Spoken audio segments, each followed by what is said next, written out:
I will bring this committee meeting to order of the Joint Appropriations Committee. Wish to thank the Appropriations Committee for their flexibility in my absence yesterday. I was judging some of our high school students in their courtrooms. I was the judge, so enjoyed that. Good to be back. So with that, I will call for the roll call. For the Joint Appropriations Committee on May 1st, Senator Driscoll. Here. Senator French. Here. Senator Guru. Here. Senator Larson. Here. Representative Alleman. Representative Angelos. Here. Representative Haroldson. Here. Representative Pendergraph. Here. Representative Sherwood. Here. Representative Smith. Here. Co-Chairman Bear. Here. Chairman Salazar. Here. You have a quorum. Thank you. Mr. Richards, Director Richards, what do we have first then?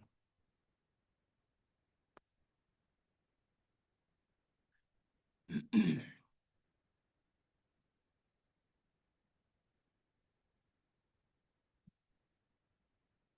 morning, Mr. Chairman. My name is Don Richards. I'm the LSO Budget Fiscal Administrator, and the first item on your agenda today is that of consensus revenue funding.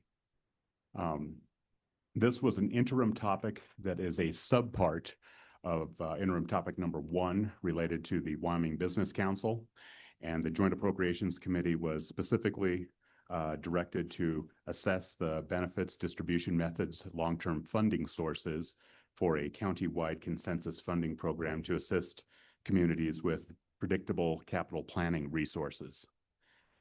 I should also mention, as a precursor to my presentation, that the Joint Minerals Committee met this same week, and they did request a bill draft on this same topic. Their bill draft was essentially to mirror the 2014 Section 300 that provided funds for the county distribution formula, and to put that language in statute. So they've kind of acted in this area as well.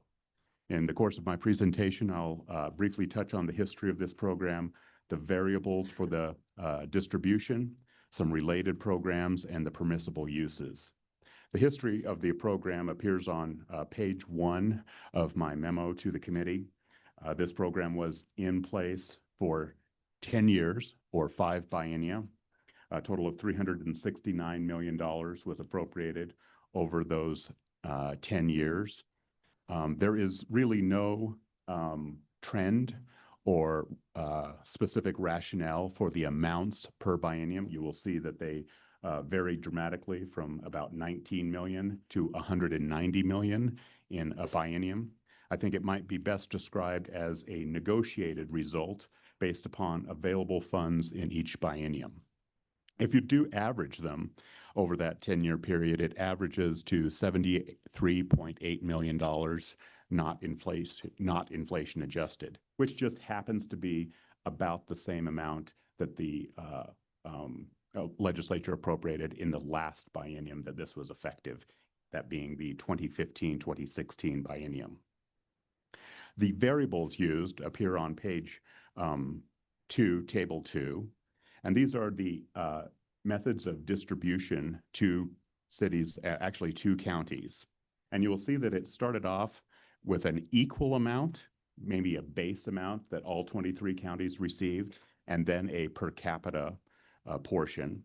And that changed over time. It is not referred to in the legislature as the Madden formula, but it uses the same concept as the Madden formula, that being the inverse per capita assessed valuation, and that replaced the equal amount. So rather than giving, say, $1 million to all 23 counties, the legislature determined to use a portion of the funds per capita and a portion inverse per capita assessed valuation. That tends to help the communities that are less wealthy in terms of property taxes, and it tends to provide less funding to those counties such as Converse, Teton, Sublette, and Campbell that have high assessed valuations. For a best example of that, I'll skip ahead, if I might, to attachment B. And this provides a distribution of the funds that was offered in the 2026 budget session. There was an amendment that was adopted on the House side, and this reflects the forecast amount for that amendment on the House side. A similar amendment was offered a couple of times on the Senate side. On one occasion, it was ruled out of order. This amendment was attempted to be attached to the local government distribution bill, and then it failed by a relatively close margin in the Senate budget. And you can see how in the second to last column, those counties with modest assessed values tend to do better on the second allocation. So I'd highlight Bighorn County, Goshen County, and Washakie County, three counties that are largely agriculture-based, do not have a lot of high-dollar residences, nor do they have substantial mineral development. And you will see that they receive anywhere from 2 to 4 times the amount that they would have received from a strict per capita amount. And you will also see the reverse happening in Converse, Sublette, Teton, and to a lesser degree, Campbell County, where each of those three counties, Converse, Sublette, and Teton, all receive less than $100,000. And that's because their assessed valuation is so large. The notion of this inverse assessed valuation is that those counties have the ability to generate their own revenue, and a portion of this county consensus money was to provide some revenue for those counties who had less ability to raise their own revenue. In the last 6 years of the program, the legislature landed on a pretty stable formula of 80% distribution per capita based on population only, and then 20% distribution based on this inverse per capita assessed valuation.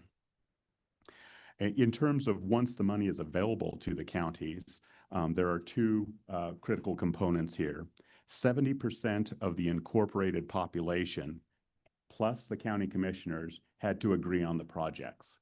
And that's really played out differently depending on how many municipalities there were. But 70% of the incorporated population in the county that I reside in, Laramie County, Cheyenne and the Laramie County commissioners could agree, and Albin and Burns may not have agreed because 70% of the population, of the incorporated population, certainly resides in Cheyenne. Representative Pendergraft. Thank you, Mr. Chairman. Sorry to stop you. Just we're talking counties, and it seems to me that there are several smaller cities within the state that might be relatively close, that might want to work together on something, but they happen to be in different counties. Has there been any historical agreement between counties to make a separate subdivision, I guess you would say, of funds to assess something like that? Mr. Chairman, Representative Pendergraft, not to my knowledge. I think the distributions that I'm aware of go, and that brings me to my next point, municipalities would be eligible, counties would be eligible, and special districts would be eligible. And I would note that there are special districts that do cross-county lines, and that might be the best example of that. But we actually, in the next attachment, provide, attachment C, provide a description of the approved projects, and there are very few special districts that received funds. So I'm not aware of any special districts that actually crossed county lines. That's not prohibited, however. That could be part of the application to SLIB. So once that 70% threshold is met, the county presents their list to the SLIB board, and then the SLIB board has approved the purposes for the grants. In terms of the recent effort, and that being the budget amendment that was adopted on the House side, there were 4 important changes to the 2014 formula that you might want to just keep in mind. This is entirely a policy decision. But the first one was, rather than rely solely on the decennial census, they the House determined to rely on the prior 3-year estimated population. I think the purpose of that is to be a bit more dynamic in the formula. So if you were to approve fundings for 2028, 2029, we're some distance removed from the last decennial census.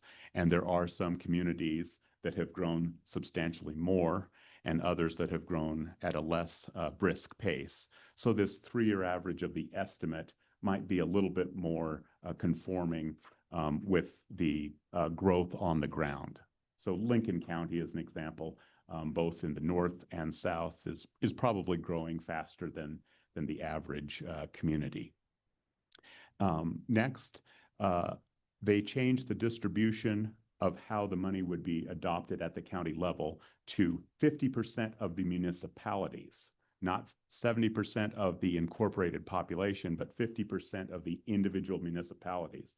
So I'm not 100% sure we're in Carbon County today, but there's at least, I would say 9, maybe more, incorporated municipalities. When you look at Dixon and Savory and Rawlins and Saratoga and Riverside and Encampment, and let's say there were 9 plus the county commissioners, 5 of those 9 would have to, and there may be 10, I'm not sure, would have to agree as to the distribution, and it would not relate to the incorporated population. So the methodology adopted by the House this winter gave a little bit more support for small population communities and a little less support for the large population communities. So under this proposal, the city of Rawlins, for example, could say no. They could vote no, and you could still get consensus with the others. They also expanded the permissible uses for this program to include not only capital construction, but to explicitly allow for the use of major maintenance. So a little bit different approach there. And then finally, and perhaps importantly, because this was in the budget, there was also a 2-year reversion for these funds. So in the prior decade program, once those funds were appropriated, they were available until spent, basically unlimited time. And we're 10 years away from the last appropriation. There's still a modest amount of money. I think it's about $200,000 that is still available that the county has not yet expended a decade after it was appropriated. That would not have been allowed had the House amendment been adopted because it would be a use it or lose it within the biennium. The key policy choices are summarized again on page 3 of the memo. How should the funding distribution, if the legislature decides to proceed with this? What can it be expended on? How much should be appropriated? Should it be codified and be tied to a revenue stream? And then who should get it? And just a reference to the types of activities that have been funded in the past. Attachment C really does highlight a broad range of activities that have been supported by the most recent appropriation for this. And you will also see that despite the language that says it shall be used for capital construction only, the SLIB board adopted rules that defined capital construction quite broadly. So you will see things like copiers, vehicles, clearly major maintenance, in-car video systems, which you might not think of with the words capital construction, but those were approved uses for this use. So you might want to keep that in mind, especially if you put this in statute, whether or not you want to broaden or restrict the permissible purposes.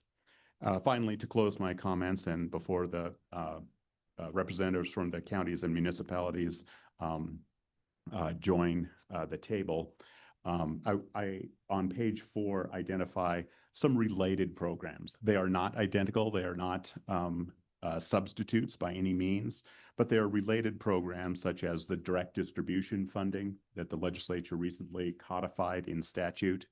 There's also the MRG, or Mineral Royalty Grant Program, which is a competitive grant program for 3 explicit purposes: emergencies, to comply with federal or state mandates, or to provide essential public services. That program is a competitive grant that communities bring before the slid board for approval.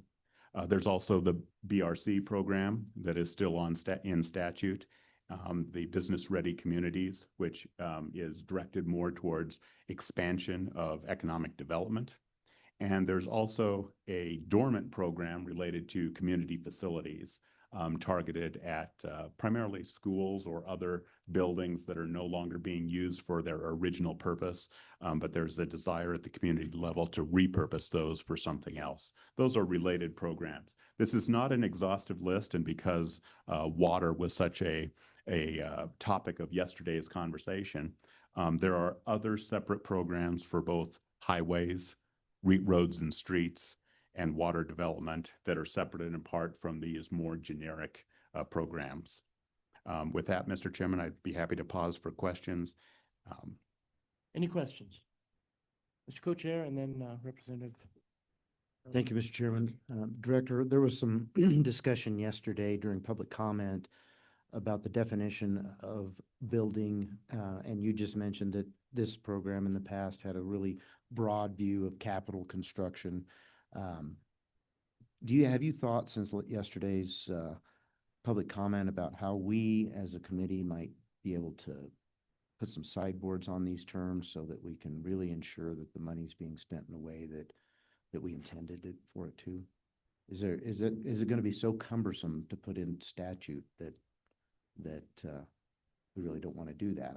I'm just curious if you've really thought about how we can ensure that it's really going towards the things that we'd like for it to. I think in this case, we can be much more, much broader than what the BRC discussion was about yesterday, but still, the legislature has certain ideas about what we'd like this money to be spent on versus sometimes what the executive takes liberty with. Mr. Chairman, members of the committee, I do think a Section 300, which is the history of this program 5 times, often does not lend itself to robust parameters for definitions. So we typically don't define things in great detail in a Section 300. It's usually just a couple of paragraphs of direction.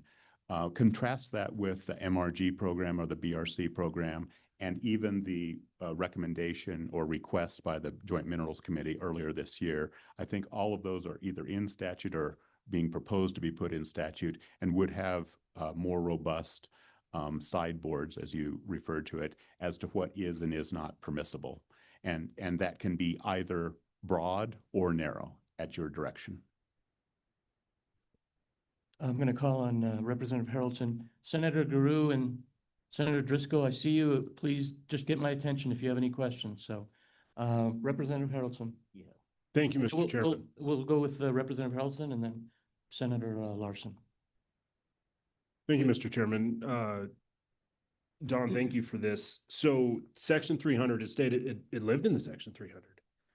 And then can you give us a little bit of an image of what happened in 15, 16?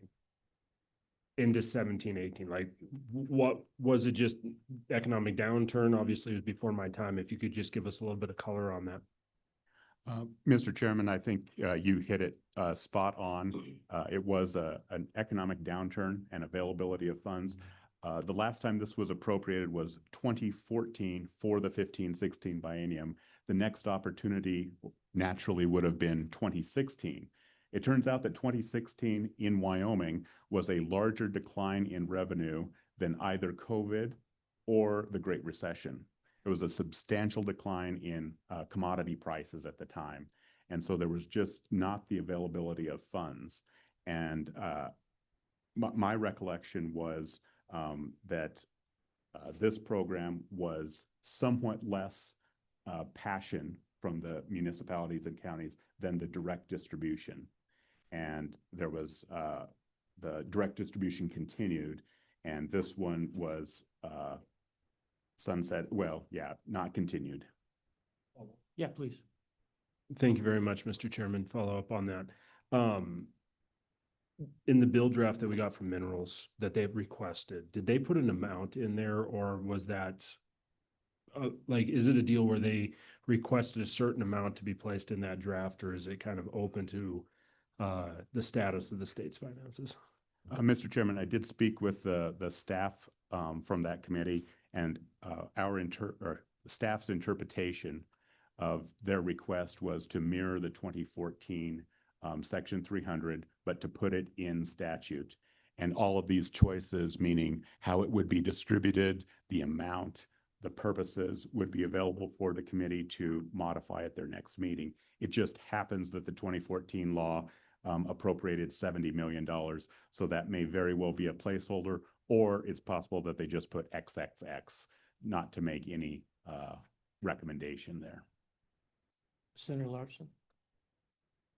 Mr. Chairman, thank you. Thank you, Don, for this. You mentioned other programs. We have highways and water, and I understand the water stuff a little bit, but on the highways can you explain that a little bit? Was it a program where they could apply and get low interest? Is that what I kind of remembered? Mr. Chairman, I believe there are a couple of programs, but the one I was specifically speaking of is there is a portion of severance taxes that is directed to each county for the purposes of local government roads. Senator Guru? Thanks, Mr. Chairman, and thanks, Don. I was two questions. One, and I know you may not know the answer to this, but when Minerals took this up, all the bullet points that you said there are decision points or things that we should consider. Is that a list that they also had? And it, just if as we move forward with this to a potential bill draft, that's question one. Then if you could tell me that, and then follow up. Mr. Chairman? Yes, please. Senator Guru, I do not believe, unless obviously my memo has been available publicly, but it was not provided directly to the Joint Minerals Committee prior to their decision. Whether individual members might have read it, I don't know. Okay, thank you. The second question, and this is more, I'd just be interested to hear what some of some of my fellow members think. But we always talk about with direct distribution and the Madden formula, and then we tweak the Madden formula. We've had the Hicks Amendment to the Madden formula where smaller communities get a little more of a bump. This one seems like, frankly, from my county's point of view, this is not as great a program, but on the same token, direct distribution isn't that great either. But I can see some real value in this for some of the smaller counties.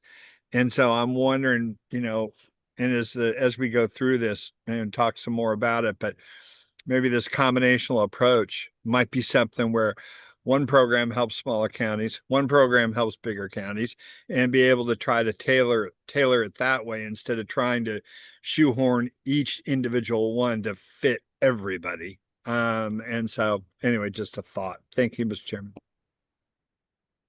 Yes, Representative Sherwood, and then a follow-up from Senator Larson. Thank you, Mr. Chairman. Mr. Richards, can you remind us the DEQ's landfill program that assists communities in closing or transferring, where that program may fit in? Just I'm looking at Albany County and seeing that the town of Rock River used these consensus funds to close the landfill there.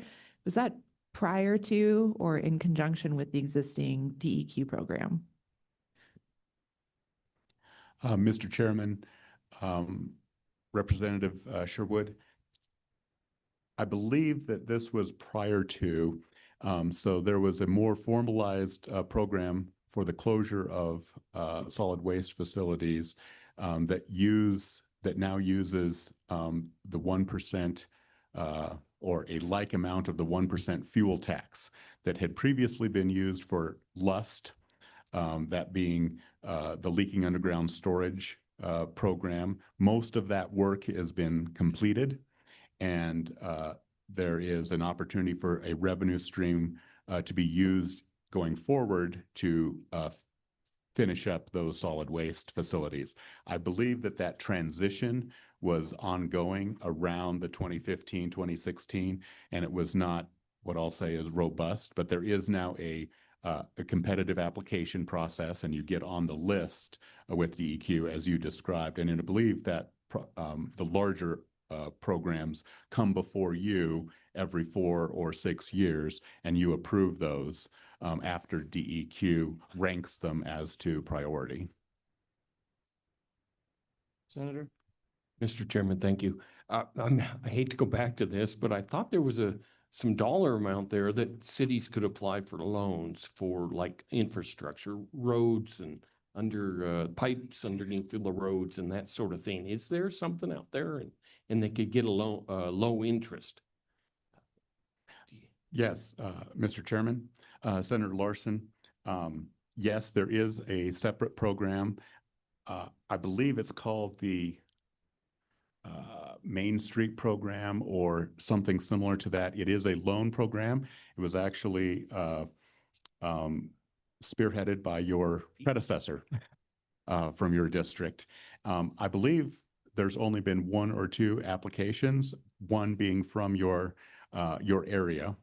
And it is exactly that. It's a loan program using permanent Wyoming mineral trust funds, and it is low interest. I believe it's 1 or 2%.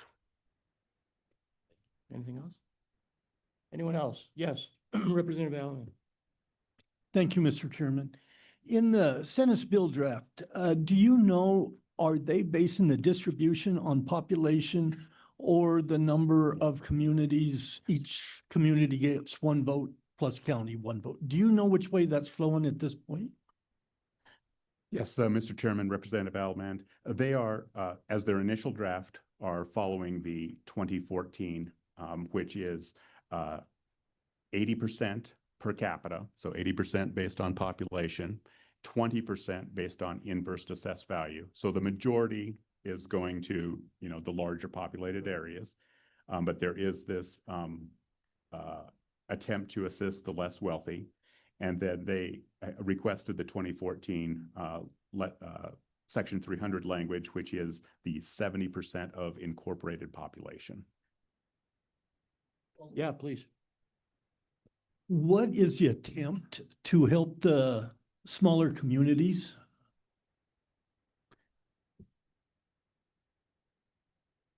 Mr. Chairman, I think I'll need a little bit more. Yeah, but I'm not sure I follow your question. What is?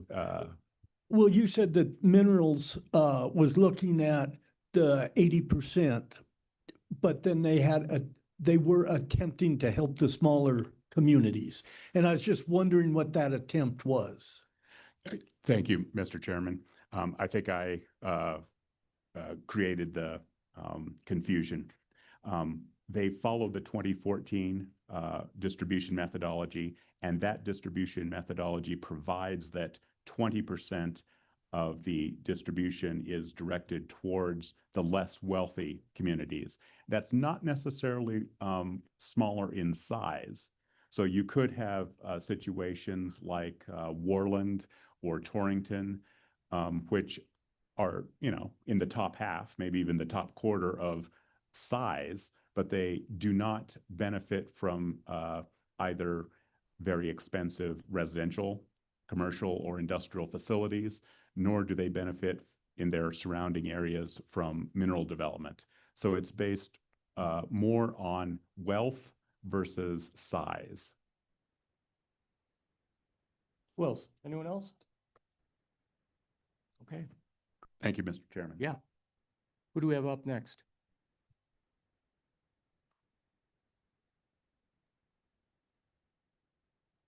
Morning.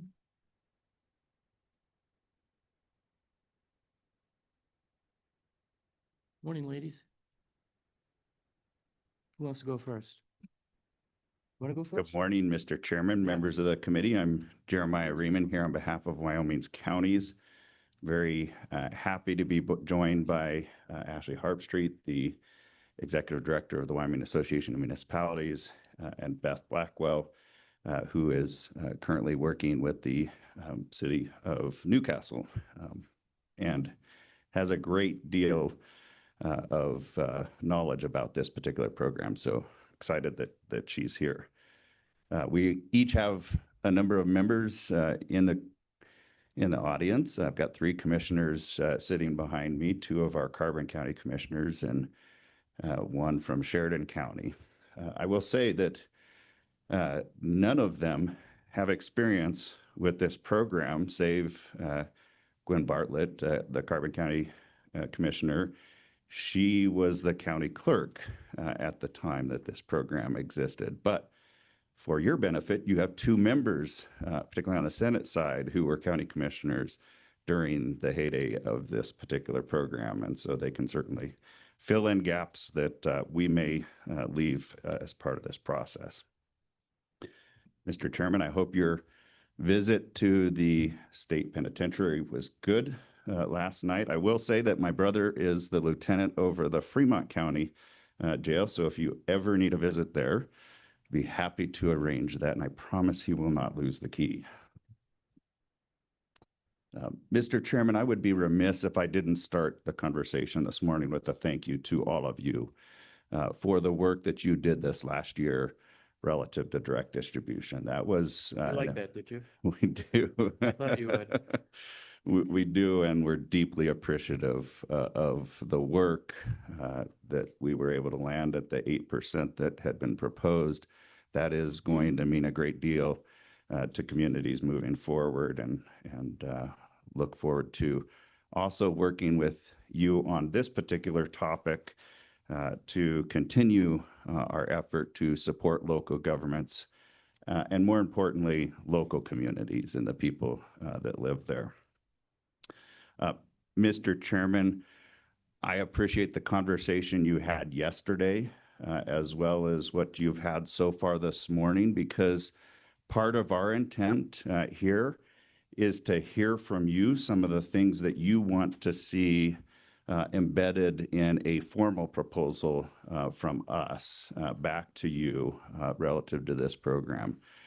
So I've heard, of course, that you'd like to see one program in relationship to countywide consensus versus business ready communities program. And I think we can bring you something that meets our needs, but also allows for a backstop in the system. And we'll make sure that that singular approach is part of our concept.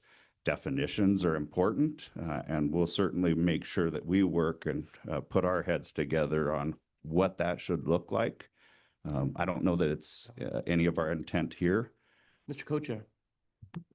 Thank you, Mr. Co-Chair. I just want to have you explain the backstop comment. I want to understand what you mean by it. Yep, Mr. Chairman, appreciate that question. I think that as I sit here today, countywide consensus is a good program and allows for communities to make investments in the things that are going to make that, as I said yesterday, family-ready communities. And that will lead to business-ready communities. But I also would suggest to you that there are going to be points in time where there's a particular effort amongst the county and its municipalities, or perhaps across county boundaries, that is going to need just a little bit extra of investment. And so having a program as a backstop that they can go to and make that case, of course, putting on the table, here are all the investments we've made in this particular effort. This is the thing that will thrust us to the next level, should be part of that. So that's the context that I'm working from there. Mr. Chairman, I actually spent some time last night kind of working on this, coming from the good chairman's comments yesterday morning. It could look a couple of different ways. It could look like a state system similar to what you have with Business Ready Communities program. It could look like a consortium of the local governments helping to make that decision so that we're not going to another entity in the system. That's not dissimilar to what we do in a few different areas. If you don't know, Our two organizations actually oversee an energy efficiency program that you all set up using former funds many decades ago. And we provide loans and grants back to communities that are putting in place, new, forget, into their buildings to make them better functioning and decrease costs for taxpayers. That's a program that I have leadership that sit on that board.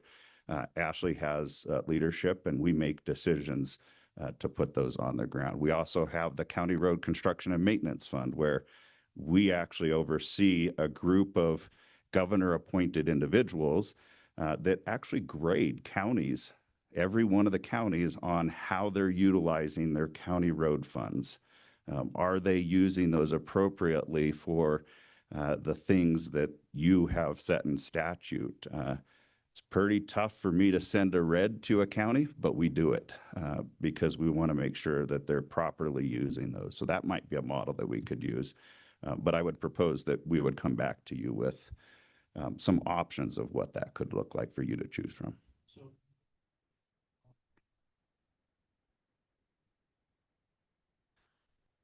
Mr. Chairman, if you're looking to do both family-ready communities and business-ready communities, I do think that there has to be one other element to that equation.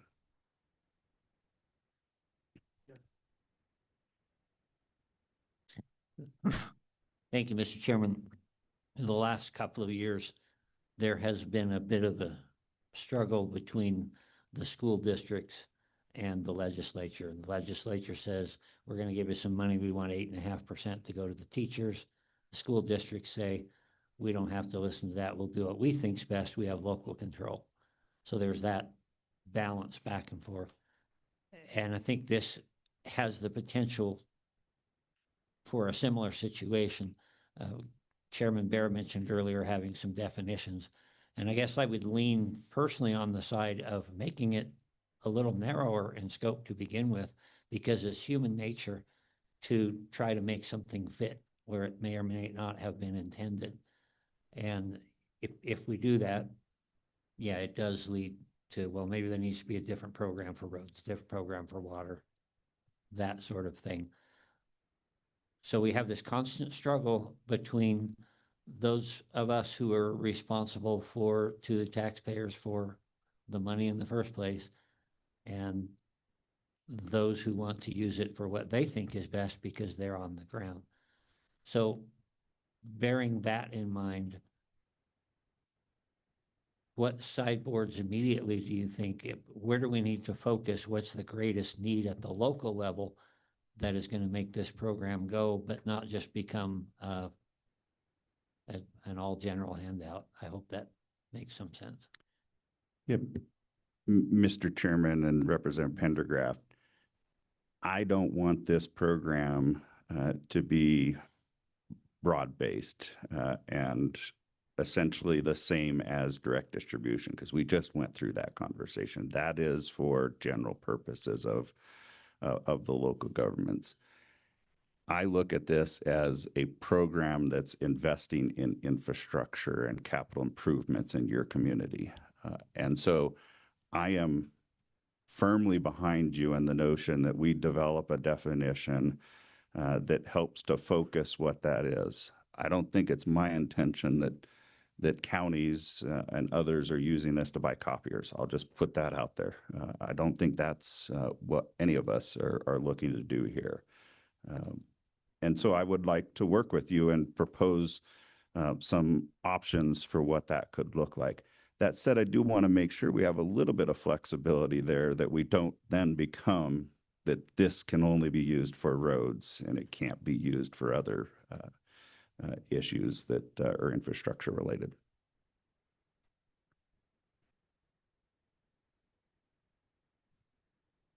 Thank you, Mr. Co-Chairman.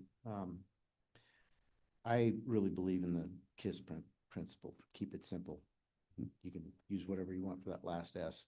And so having multiple programs is not a direction I'd like to go, but I think you bring up a great point on this backstop issue. Because projects, it was brought to us by, it was Blackwell, is that right? Yesterday, that there were multiple programs used to get the big projects done. And I think you're gonna run into that. And the executive branch may very well see that, you know, communities really trying, they're just close, they just need a little bit more to get across the finish line on a project. Makes a lot of sense. I would hope that the community would, you know, look for other sources within the community. But assuming they've already done that, I think you've got a good point that there may be another program that's necessary just for that backstop in those situations. And I would suggest that we already have such a program. And it would be incumbent upon this body, the legislature, to continue to fund that program, and that would be the MRG program. Because it goes right along with the same approval processes, same application processes, and I think we should probably rename it. We haven't had good mineral royalty grants for a long time, but you know, maybe in your preparation for our next meeting, you could think about the MRG program and converting it into that backstop for this very issue. Mr. Chairman, if I can, I don't disagree one bit with that. And we've actually had that conversation of, is BRC the backstop? Is MRG the backstop? And so I think we can help you to focus those things. What I'm suggesting is that we might even retool those such that the local governments are making the decisions within the parameters that you set rather than having to go to another entity for those approvals, or perhaps multiple entities in the Business Ready Community Program, where we're going to the Business Council first, negotiating it out there, and it becomes a political football. Then we go to SLIB. So I'm mostly suggesting that we simplify things to get to the approach that you're talking about. For the committee's sake, this is exactly what I want to happen right now, is a back and forth discussion on questions. So now's the time to ask any questions, make any comments, because this is an important item. Mr. Chair, Co-Chair. Thank you, Mr. Co-Chairman. Not to rehash yesterday's work, but my co-chair wasn't here for some of that discussion, and I think it's worth mentioning some of the public testimony that we received from some really, you know, well-versed people in successful organizations pointed out that we really need to focus our Wyoming Business Council. This committee was prepared to completely start over in the last session. The body refused that, so now we're looking at it differently to reform it, and we believe that I believe the testimony we got yesterday was right on target, that we need to focus that. So that's why, from my perspective, going back to the BRC program is a step backwards in that effort.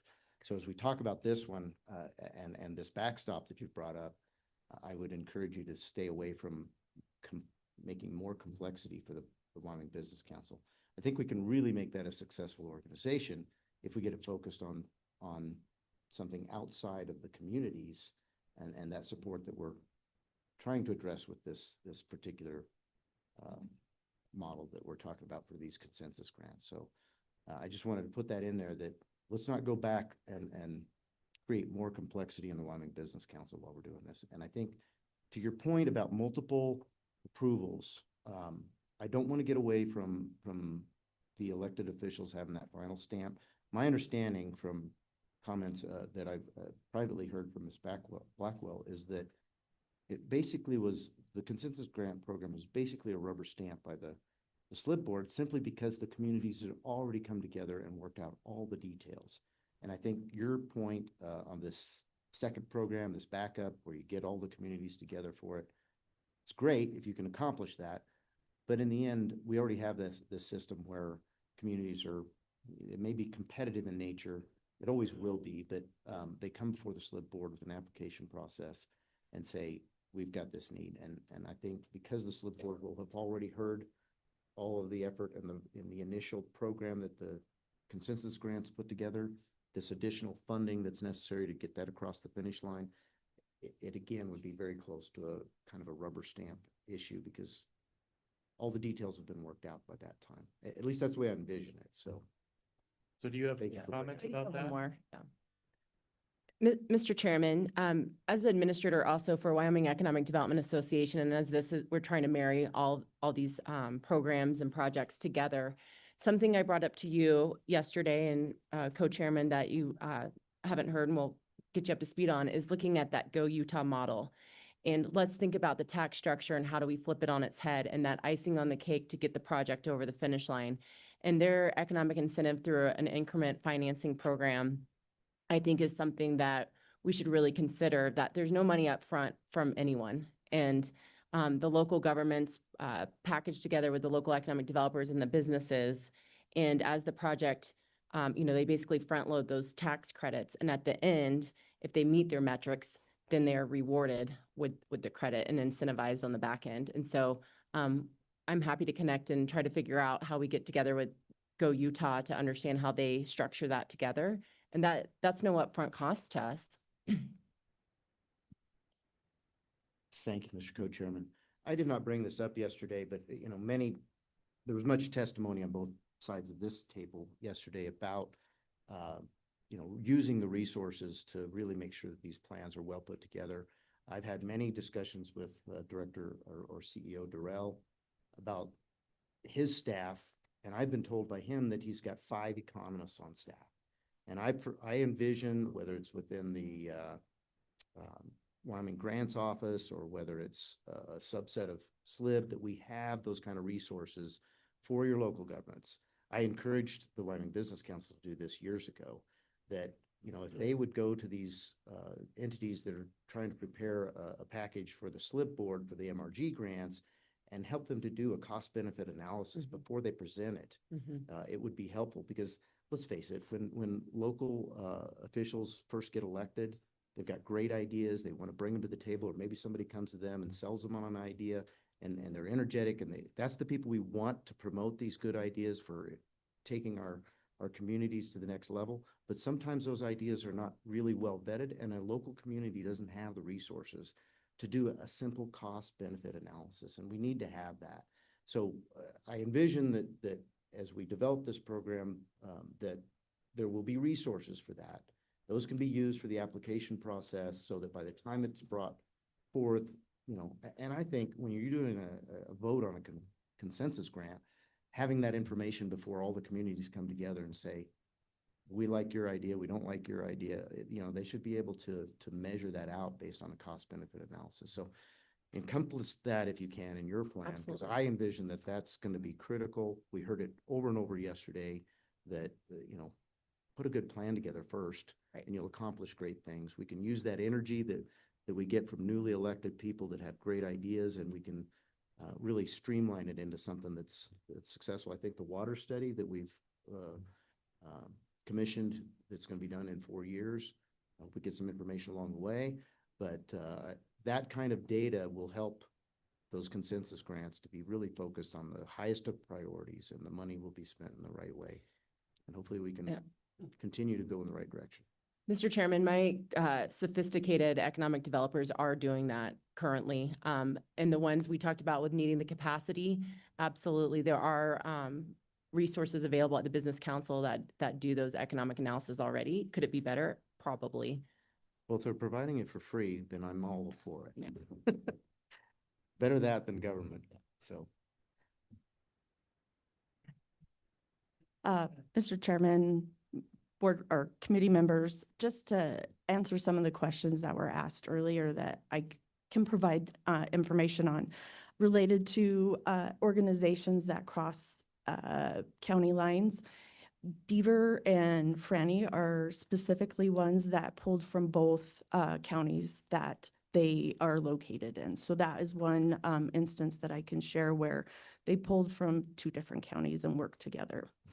Related to the landfill question, many times the countywide consensus was used as match funding, whether it was to the Seats and Transfer program, that is a DEQ program, but administered through OSLI.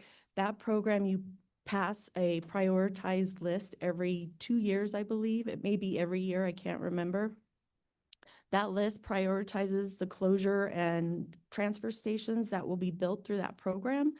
That program, unless you are a hardship community, you only are eligible for 75% of a project cost. Therefore, they use their countywide consensus funds to make up that 25%. So you'll see a lot of landfill projects throughout the list, and that would be why. The other thing is Chapter 32 of OSLI rules is the chapter that regulates the countywide consensus grants. Within those rules, they have a definition for capital project, major building and facility repair and replacement, as well as routine maintenance and repair. So those things are defined within OSLI's rules. Countywide, I talked about the loan program that you were asking about may have been the capital construction loan program that was created in 2018. When it was initially created, the interest rate was 1% for 5 years, up to 2.5% for 25 years. That interest rate was changed, I believe, in 2022. The interest rate is now tied to the yield of the U.S. Treasury of the same duration of the loan term. So that essentially killed that program. That program hasn't really had any use since that interest rate changed. That program was just gaining speed. They were using it to do road projects in conjunction with their water sewer projects so that they could do the whole road at one time, because with clean water and drinking water, you can only replace the road above the footprint of the line you're replacing. So we really encourage people when they're going in and doing a water or sewer, take out some extra money, do your whole road, do your curbs and gutters, do it all, get it all done so you're not coming back and re-tearing something up that you just replaced. And then for the smaller community question, I would say countywide consensus in itself helps the small communities. Most small communities don't have the capacity to submit a mineral royalty grant application. They're struggling to get everything done in a day. So having this countywide consensus program really allows those small communities to go to their commissioners and say, hey, we've got this, we need some help. Can you come and help us? And that's the great thing about countywide consensus is it does make everyone work together, but it lets the little guys kind of rise to the top because they don't have that capability of the larger communities to go after big loans or the other grant programs, because it takes a lot of time to submit an application and to make sure it's correct. And it takes a lot of time to manage those grants afterwards. So if you don't have the capacity to apply for it, you probably don't have the capacity to manage it once you receive it.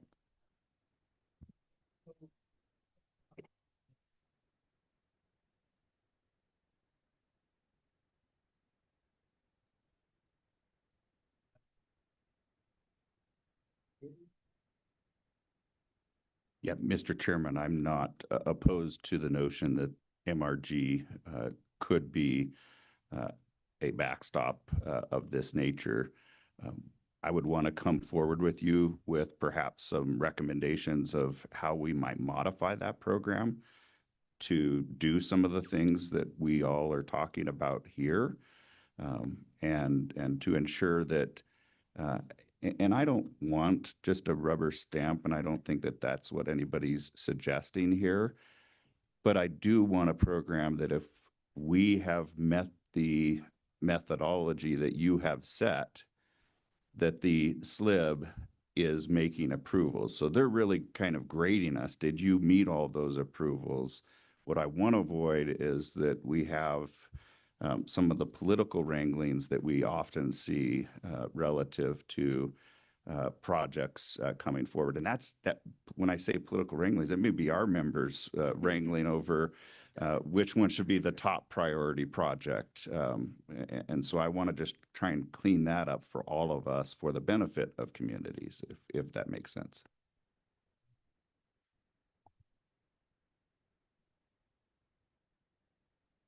Okay.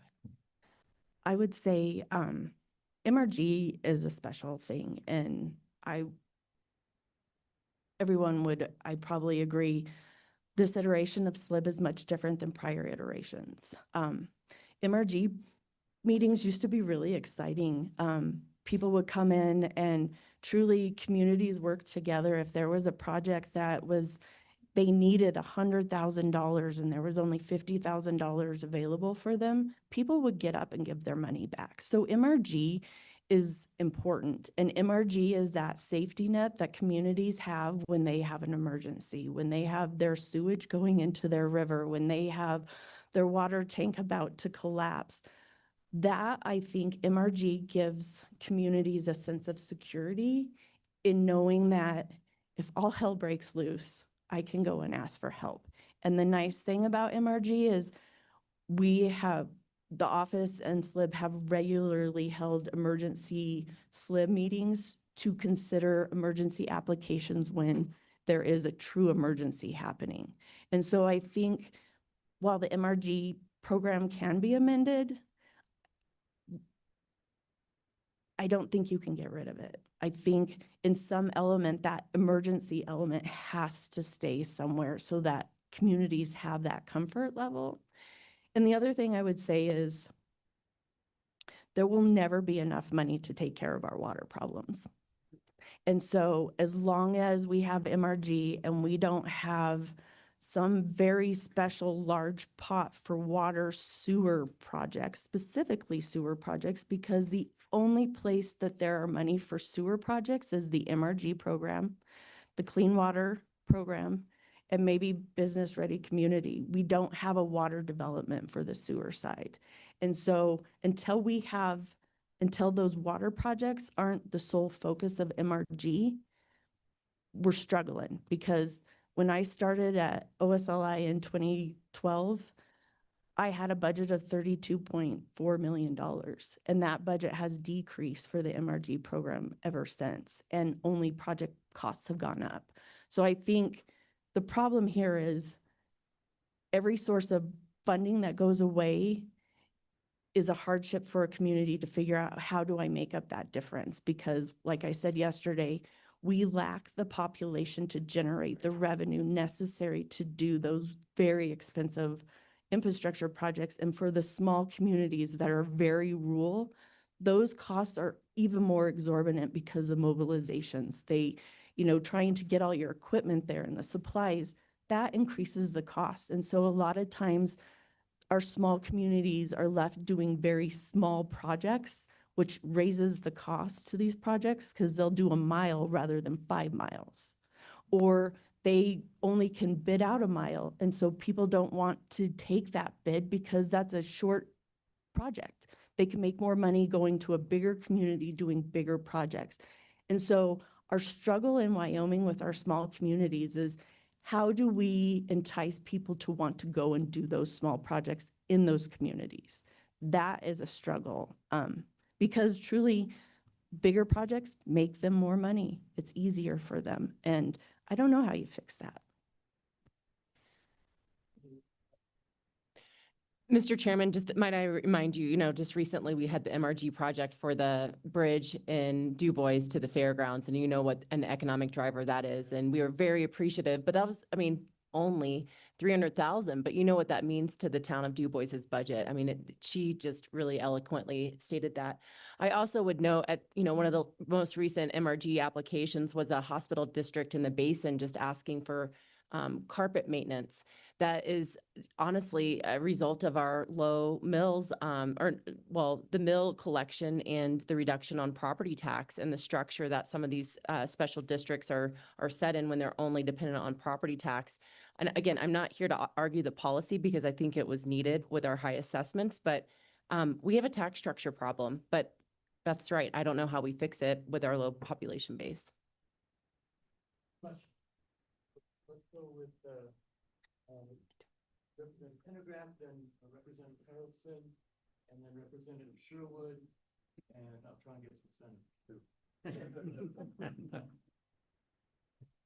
Thank you, Mr. Chairman. This is basically a request because one of the things I learned pretty fast is you don't know what you don't know. And you may think you've got a grasp on something, and then the more you dig into it, the more you discover the lot you didn't know.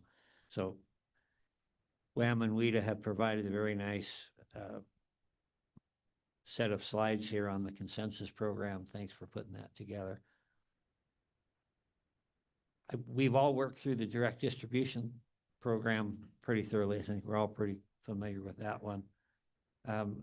Not so much maybe the MRG program.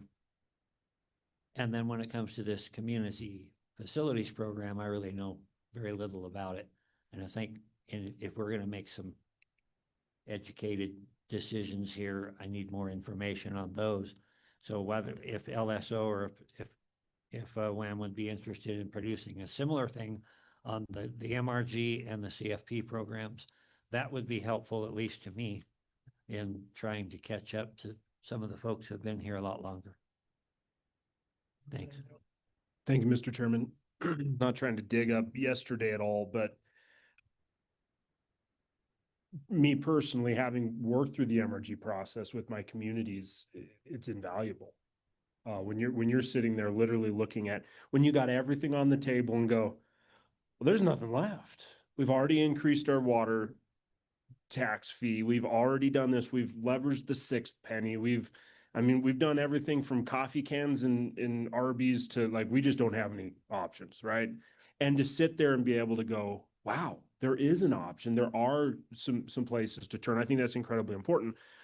Why I say that is if we look at like the countywide consensus funding, we look at MRG, that puts the crosshairs on infrastructure, true infrastructure. And I think really at the end of the day, we could do all sorts of things for business, but if there's not good water, if there's not good sewer, if there's not good curb and gutter, if there's not, I mean, if you were to tell a business, hey, we want you in our community, but you're gonna have to saddle up to $250,000 to get water and sewer to the property that you have in city limits. Well, how are you going to do that? You can't do that. And there are places, like if we're talking about the beauty of what Cheyenne Leads did, is they paved the way, no pun intended, for a lot of those things to take place through all of their different avenues. And so I just, for myself, I love, let's get more information. I think all of us need to really study up on how we fund local municipalities and counties in the state. I think that's a great thing. But I will say, I'll fight for protecting the infrastructure and upgrading the infrastructure, because for me personally, we're only getting older and it's only going to get worse. And so we're going to have to find a windfall somewhere to help these communities that have 75 users, 200 users, as you said yesterday. And so I think MRG is invaluable in that. And I just want to clarify that. But I also want to say, as we look moving forward, what our goals are meeting the needs that will make it family friendly, which will make it business friendly. And I think that's going to be, and then we'll throw regulation reduction in there on top of it. So, don't you think? I think there was maybe a question in there somewhere. Mr. Chairman, Representative Harrelson, I appreciate those comments, and I would again direct you guys to watch Select Water next week. We're going to be doing a big presentation on enterprise funds and how they work. And we have the systems in place to try to pay for these shiny things in the ground, but we don't have the tax base to support it. So having this hybrid system, and unfortunately, I hate to say it, we're kind of in a socialist environment of we send our money up and then you guys help us disperse it back down with our mineral wealth. That's the system we're in, with a low population base to help towns like Midwest that don't have the population base to put their own enterprise funds together to maybe pull sewer down the street to a potential hotel that's coming in, right? So there's the framework in place, and as we build the population base, it works really well in our bigger communities, but we can't do it alone.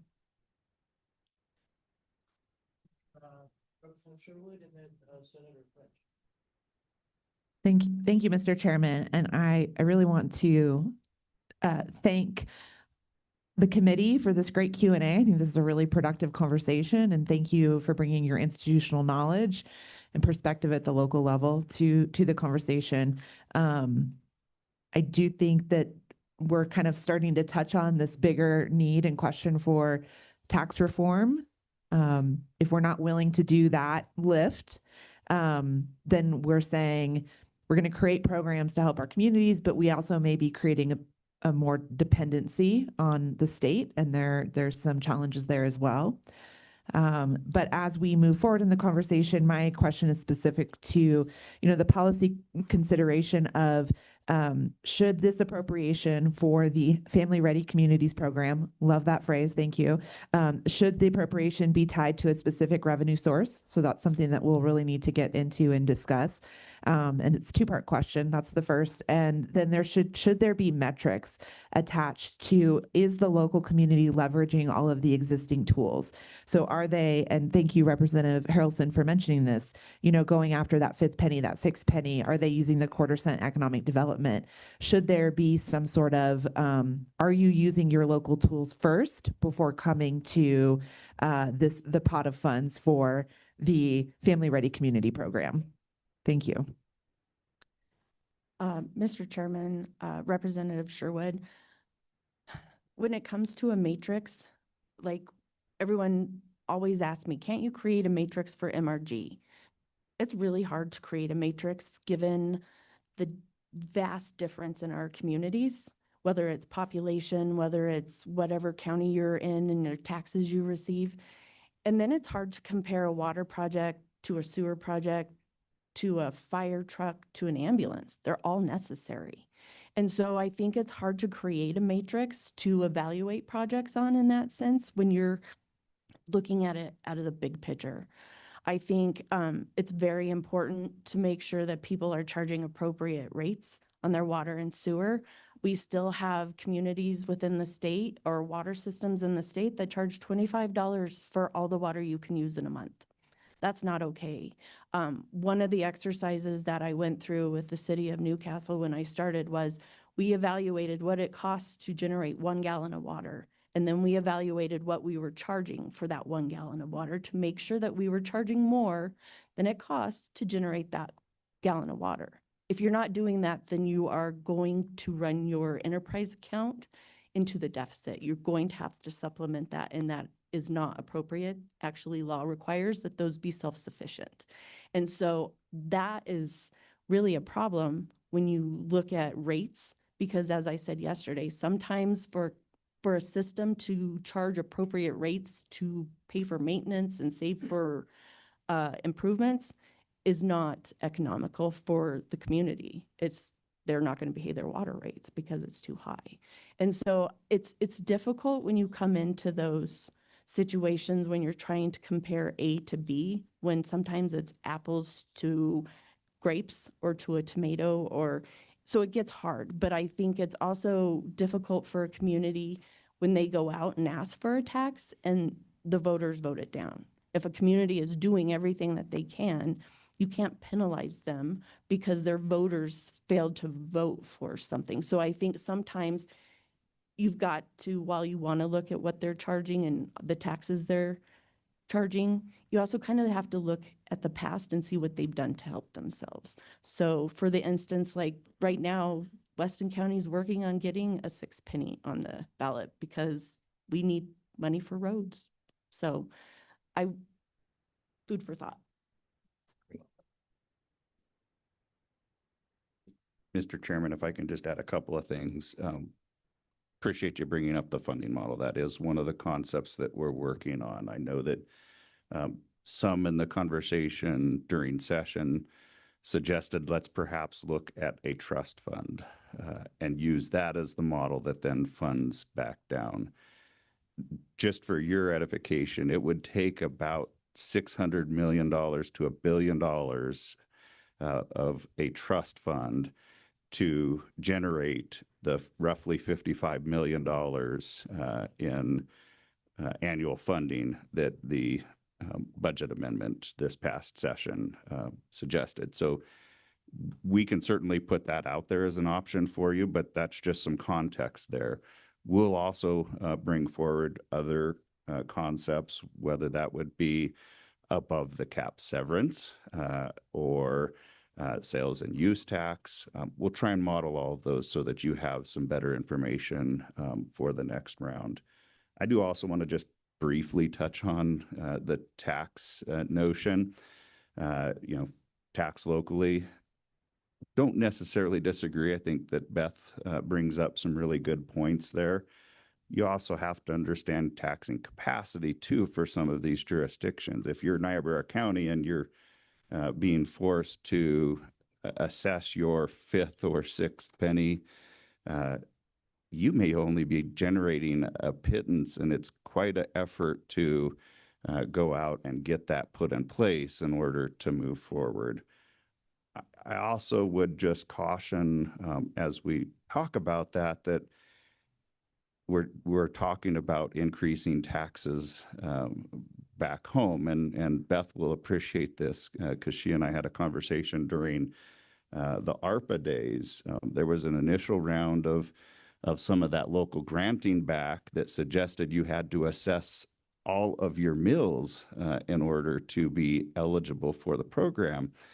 And I had to go and say, hey, we're dealing locally with a problem where people are complaining that property tax is an issue, and you're telling us we have to increase mills.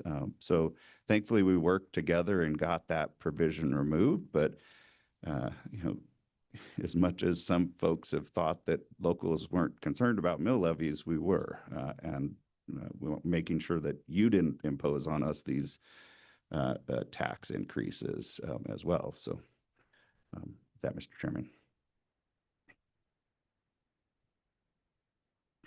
Thank you very much. That was very helpful. So setting aside MRG or anything that is an emergency, do you think it would be appropriate to put some sort of a community must have a plan, going back to Representative Bear's comments, in place in order to be able to access funds? Thank you. Yeah, Mr. Chairman, we've had that conversation amongst us that that might be an approach. And thankfully, the Business Council in its current form has planning grants to help communities get there. I think that it is perhaps appropriate, as long as we allow for some flexibility. Again, with XYZ just happened, we need to respond to that. It wasn't in the plan, because plans are great until they're not. Thank you, Mr. Chairman. Yeah, I'm in support of the consensus block funding. Back when I was a county commissioner a long time ago, I didn't have any gray hair way back then. Tells you how long ago it was. But, you know, we worked together, and we're proud of Park County. And we brought our 3 towns, Cody Powell, Meeteetse, and at that point, our 9 residents in Franny. And we left our other town in Yellowstone Park, Mammoth, is one of our towns too, because half of Yellowstone Park is in Park County. So we kind of left them on their own. We figured the feds could take care of them.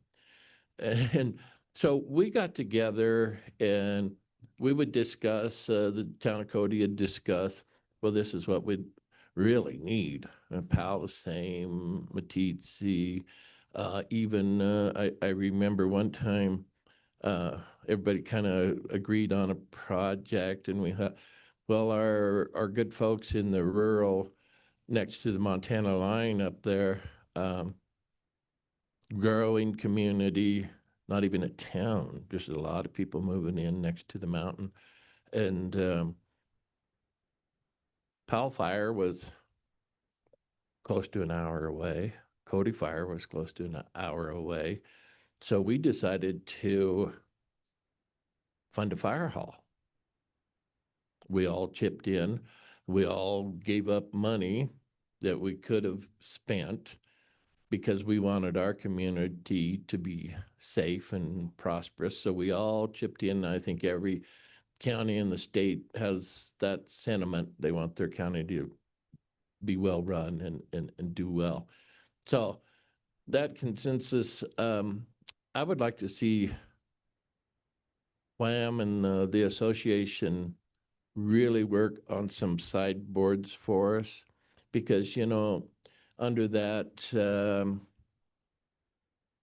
2014 appropriations for 15-16 of $70 million, you divide that up, and in today's world, maybe in our let's say our county, maybe the county gets would need 600,000-800,000. Town of Cody saying whatever.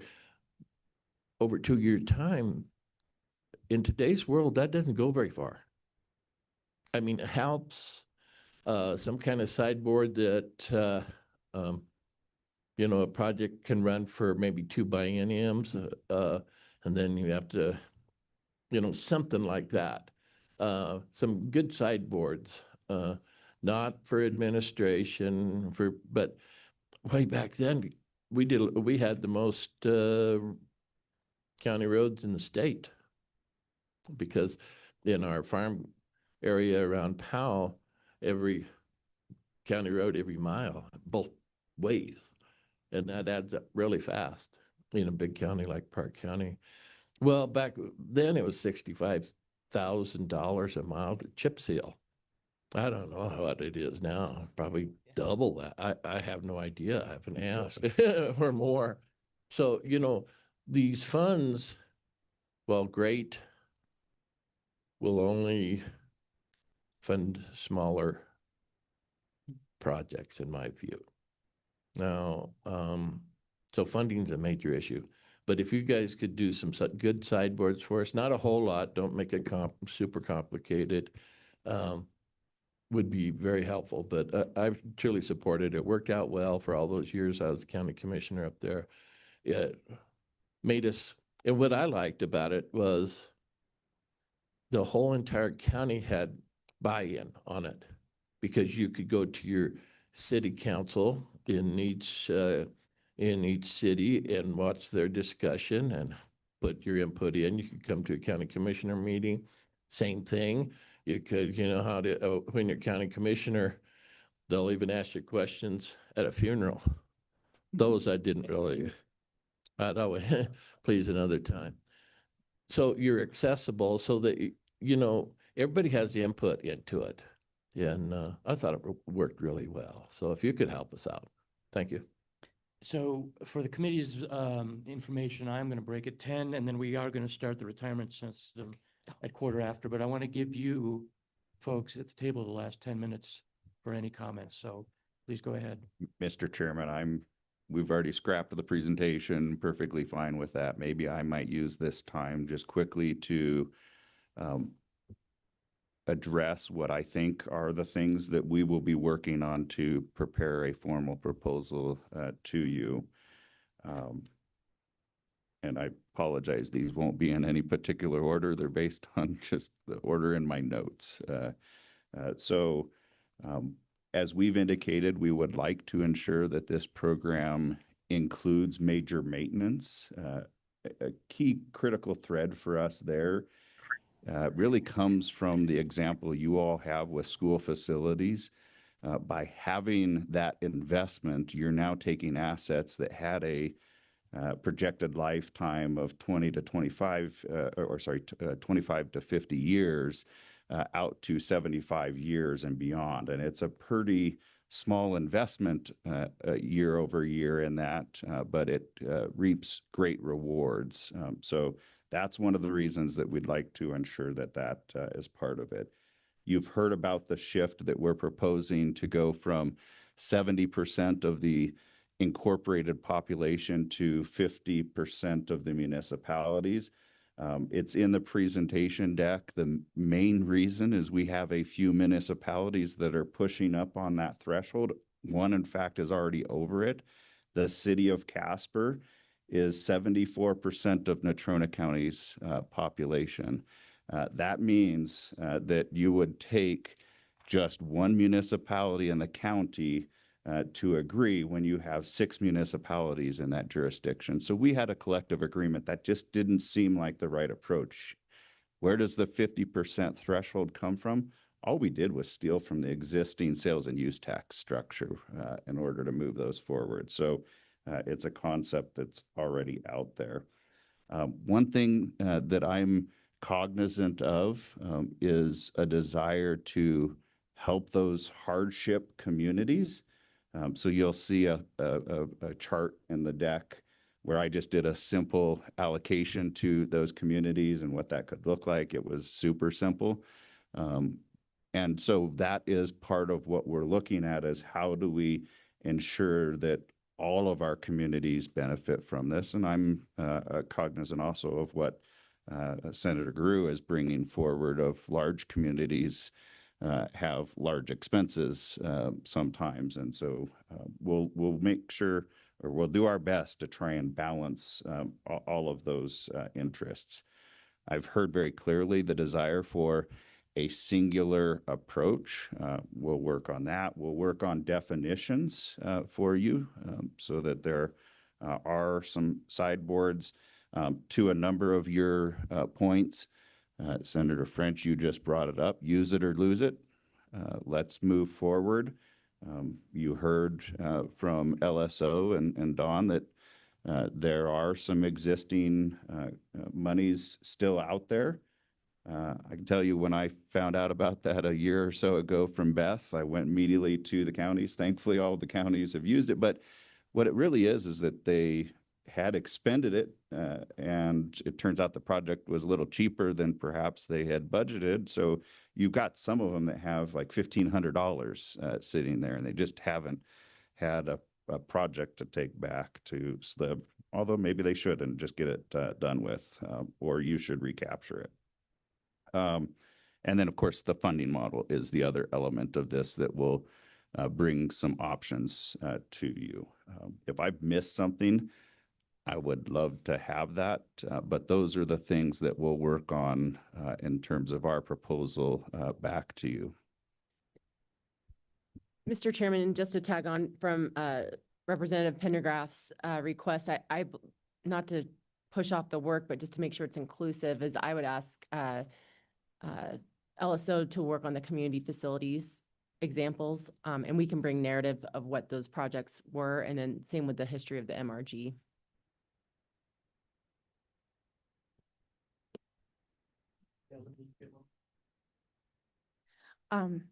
To Senator French's comment, I think countywide consensus was generally the first money that people would secure when they went to start projects, because if they had discussed it with their county, how the funds were dispersed in each county varied by county. Like Laramie County does it by 1% based on population. It's just, you're this county, you get X amount, period. Other counties fight for every dollar. So I think it's important to say some of those counties would get their or countywide consensus funding, and by the time they got their full project funded, the costs had increased and they had to go back and find more money. Sometimes that was the reason things drug out. Thank you, Mr. Chairman. Jeremiah, as we look at this, have a conversation about major maintenance. I know it's in the draft right now, but have that conversation, because I know that's a huge part of this. Is it's not a new project we're concerned about. It's the fact we're just trying to keep the wheels on the bus we have. So have that conversation. The other is you look at a funding stream, also look at entry numbers.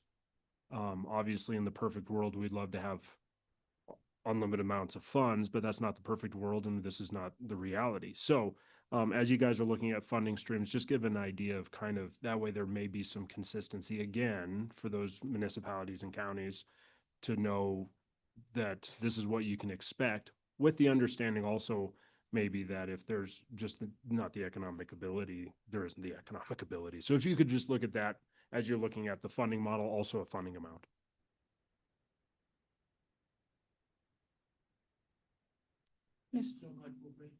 Mr. Chairman, I don't know what public comment you have in the room, but I do know that we do have the mayor of Albin online if you'd like to hear.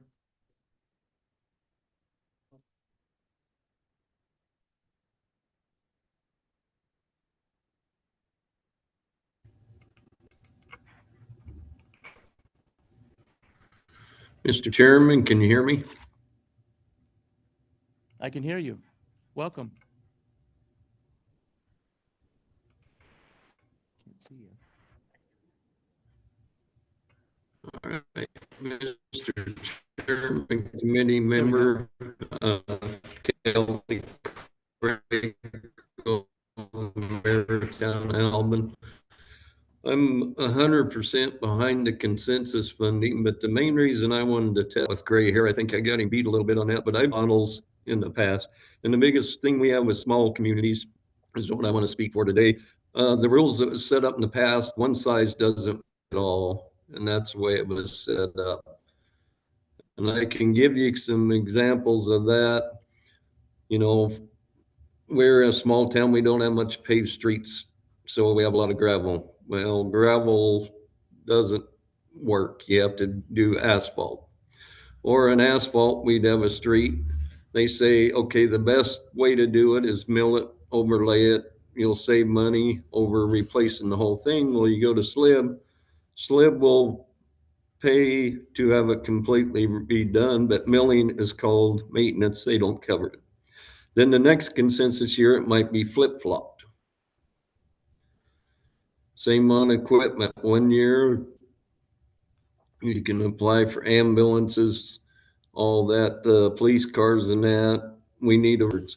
So for the small communities, I wish you would keep in mind to kind of open them rules and regulations up. And I think, like Mr. Chairman Bear said, you want the money to go where it is. I think you can still do that in small towns. And the other thing is the 2 year, I'd like to see that expanded 3 or 4, because as you said, there's still money out there, and Alvin has to be one. Well, the problem we have is if you do a project, you get $25,000 left. Well, you got to find something that fits in them rules to spend that money on, and at times that's not easy to do.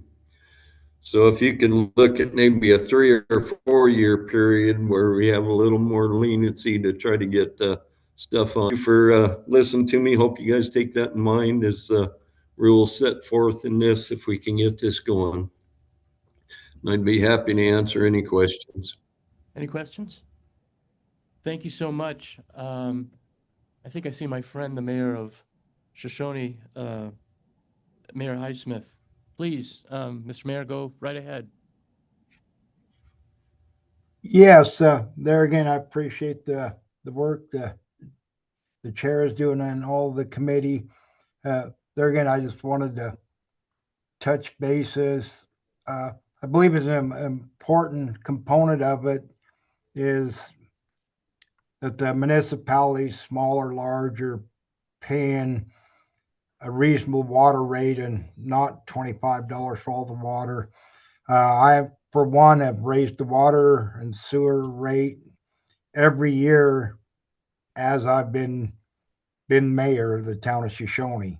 I was asked, how did I get reelected by another mayor? And I said, I don't know. It was 8%.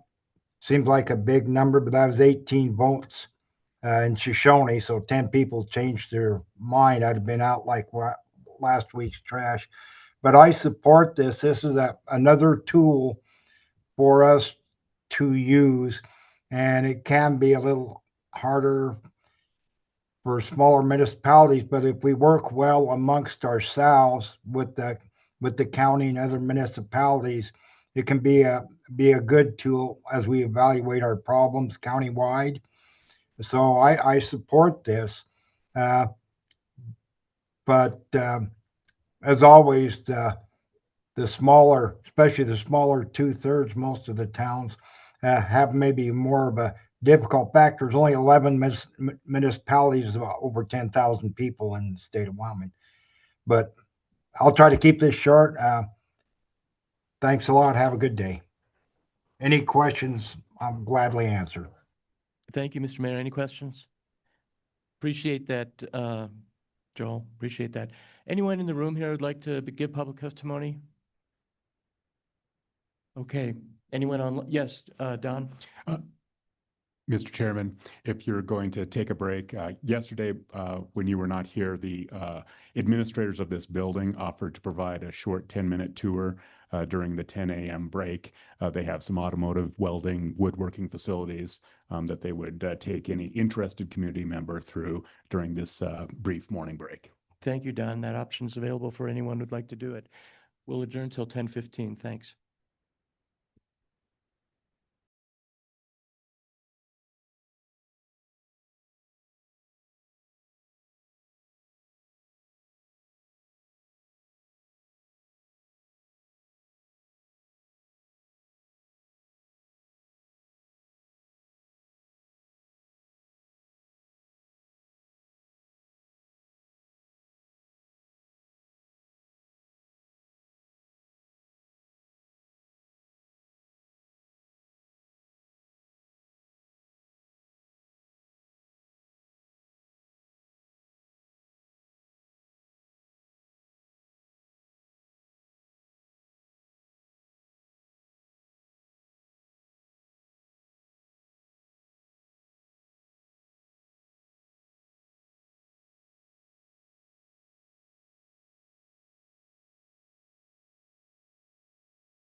Okay, we have a quorum, I think.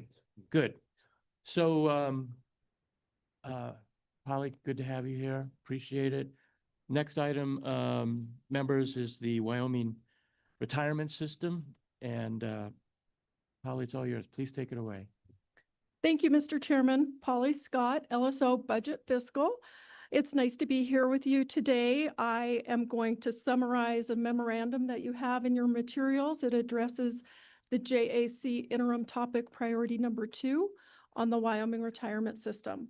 And more specifically, it's on your online materials, it's item 1701, or it's on page 288 of your consolidated materials that are digital.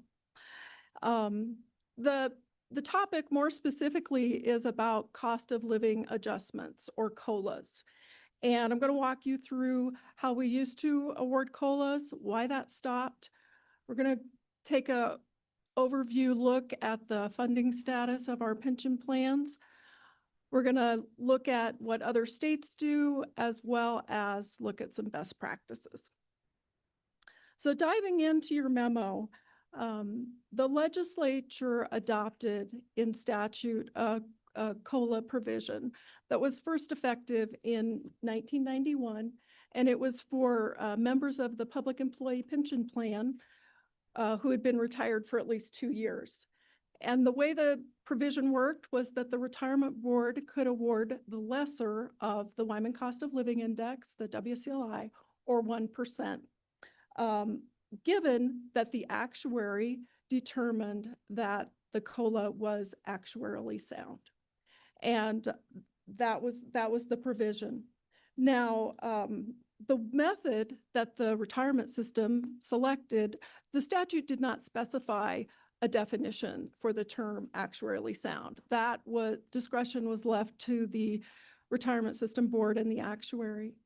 And the methodology that was selected for determining actuarial soundness was if the cost of the COLA could be absorbed within the contribution rate that existed for the plan, then it would be determined that it was actuarially sound. And this contribution rate was set in statute at 11.25%, and it remained at that rate for several decades. It was not based on the specific characteristics and costs of the plan. It was statutorily set. And I share that with you to kind of demonstrate that the COLAs were not pre-funded, the cost of the COLAs. They were not pre-funded with a designated portion of the contribution rate or with a separate lump sum. And really, it was surplus funding in the plan at that point in time that was being used for COLAs. So in your memo on page 2, there's table 1, which shows you the history of the COLAs that were awarded. And the retirement system board did award COLAs to the public employee plan every year between 1991 and 2008. And the public employee plan is our biggest plan by far. It's got almost 90% of the members, and the other plans are much smaller, kind of specialized plans. So starting in 1991, you can see on table 1 that the retirement system did award 1% COLAs through 1996, and the WCLI was above that 1%. So they were awarding the statutory maximum. Then gradually the awards start to increase by 0.5% to 1.5%, 2%, 2.5%, and then finally 3%. That represents when the statutory maximum was also increasing at that point in time. And for context, I want to just share with you that the context of the legislature enacting this provision and actually increasing the statutory maximums, it was a time of relatively strong funding for our pension plans. And our funded ratios were on an increasing trend. And just a little bit about the term funded ratio. We're going to go into that more later, but it's basically a comparison of your pension assets to your pension liabilities. And when you've got a 100% funded ratio, that means you've got all the assets you need to cover your liabilities at that point in time. So the what happened was it was the retirement system was first authorized in statute to invest in equities in 1985. Prior to that, they were entirely invested in fixed income and cash. And this period of time in the market, the mid-80s through the 90s, was a period of very robust equity performance. And so they were really, their asset levels and their funded ratios were benefiting from that movement into the equity investing. And over this time frame of like 1986 to 1999, the retirement system was on average outperforming their actuarial assumption for investment return. And so that was really contributing to the funding status of the plans during that time. Then you'll notice, you'll notice that the Retirement System Board was able to award that statutory maximum all the way to 2003. And then in 2004, it goes down. And what happened was it's not that the Wyoming Cost of Living Index was less, it was actually, above 3%, but there was a methodology change in 2004. The board realized that based on their current methodology and their contribution rate, they were having kind of a decline in their funding status, and that 3% was not always going to be affordable or actuarially sound. And the statute was not flexible. It did not allow them to award what they could afford. It was either 0% COLA or the lesser of the WCLI, or 3%. And so they came forward and they asked for a statutory change that would allow them to have an adjustable COLA award. That's become known as the break-even COLA. So the years between 2004 and 2008 are the years when they were awarding a break-even COLA, which was what the plan surplus could afford in those years. And you can see on table 1 that was a decreasing amount throughout those years. Now, in terms of just the other plans that are shown in table 1, the legislature did authorize in statute COLA provisions for these other smaller plans as depicted on the table. Now, yes, yes. I'm sorry to interrupt you. No. Can you address, I believe it was, and Chairman Salazar can help me here if I'm wrong. Fire Plan A or Fire Plan B was not properly, it wasn't properly being funded, and we kicked in, I believe it was $75 million. That's correct. Yes, Mr. Chairman, just to talk a little bit about that. The Fire Plan A is a unique plan, and it is listed here because, this is a history of COLAs, but it's a closed plan. It did get into some very serious funding problems. In terms of COLAs, although COLAs stopped in other plans after 2008 and they weren't able to be awarded, the Fire A plan had a statutorily required 3% COLA, which they continued to award that, and the statute was not changed on that until 2022. That contributed to some of the funding problem.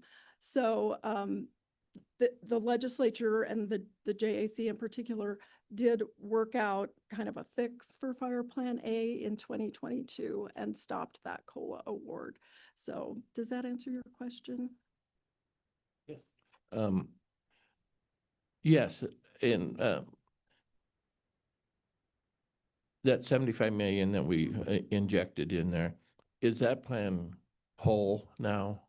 Is it good? Are they making the proper contributions in? Because there was a discussion, if I remember right, and please forgive me, I can't remember exactly when, but one of these plans was not properly or contributing.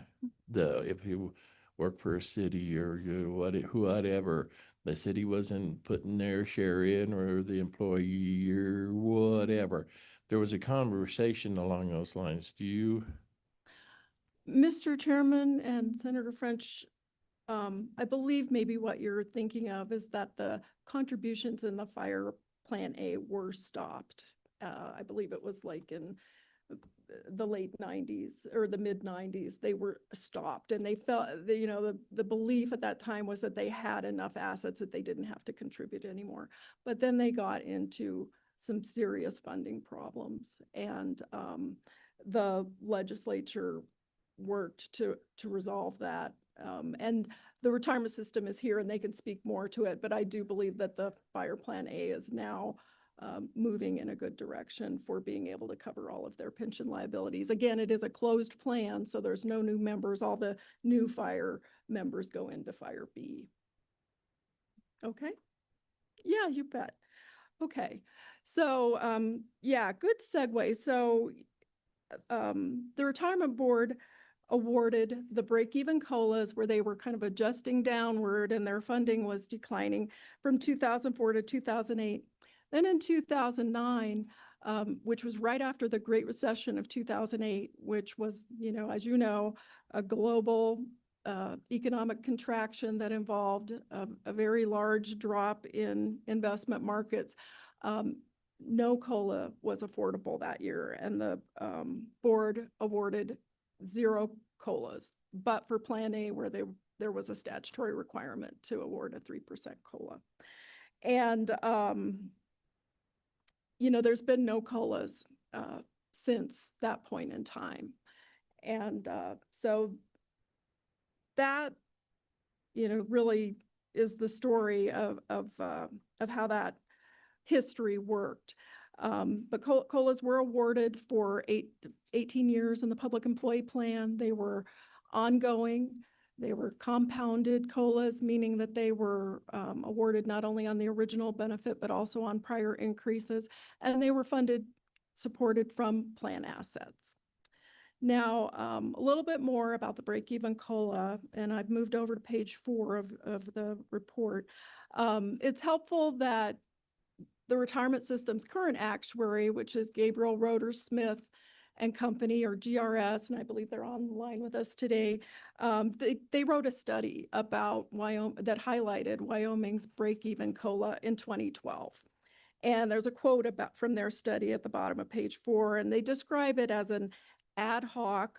And what ad hoc means is that it's not automatic, but a governing body has to make a decision to award it. It's an ad hoc post-employment COLA determined each year by the actuary and the board. It was calculated based on the maximum COLA would be the difference of the statutory contribution rate and the annual required contribution rate that would be calculated based on the specifics of the plan. Take that difference and then kind of derive the maximum COLA that could be provided. Table 2 on page 5 of your report, excerpts from a table that was in that study, the key features, the advantages and the disadvantages of these 2 types of COLAs that applied to Wyoming. And what I really want to call your attention to is that under the break-even COLA, under a disadvantage, one of them is, and I quote, "When given routinely, a break-even COLA may reduce plan surpluses that protect against future investment market downturns." And that was exactly Wyoming's experience. That Great Recession of 2008 came, and literally during the break-even COLA years, all of the surplus funding in the plan had been paid out in COLAs, and there was nothing there for that. And at that point in time, after this big market downturn, nationwide, the sustainability of public pension plans became a concern, and Wyoming was no different, right there in that situation. And also during this time frame, the legislature had prompted a couple of reviews of the Wyoming retirement system. One was a program evaluation in 2007. In 2008, there was an independent review done by a firm called Investment Independent Fiduciary Services, or IFS. Both of these reviews brought forward concerns about the break-even COLA and the actuarial methods that were being used. So in 2010, something that you're familiar with happened. The legislature put a budget footnote on the retirement system's budget and placed a legislative hold on the board's authority to award COLAs for the period of the budget, and also required the JAC to review COLAs.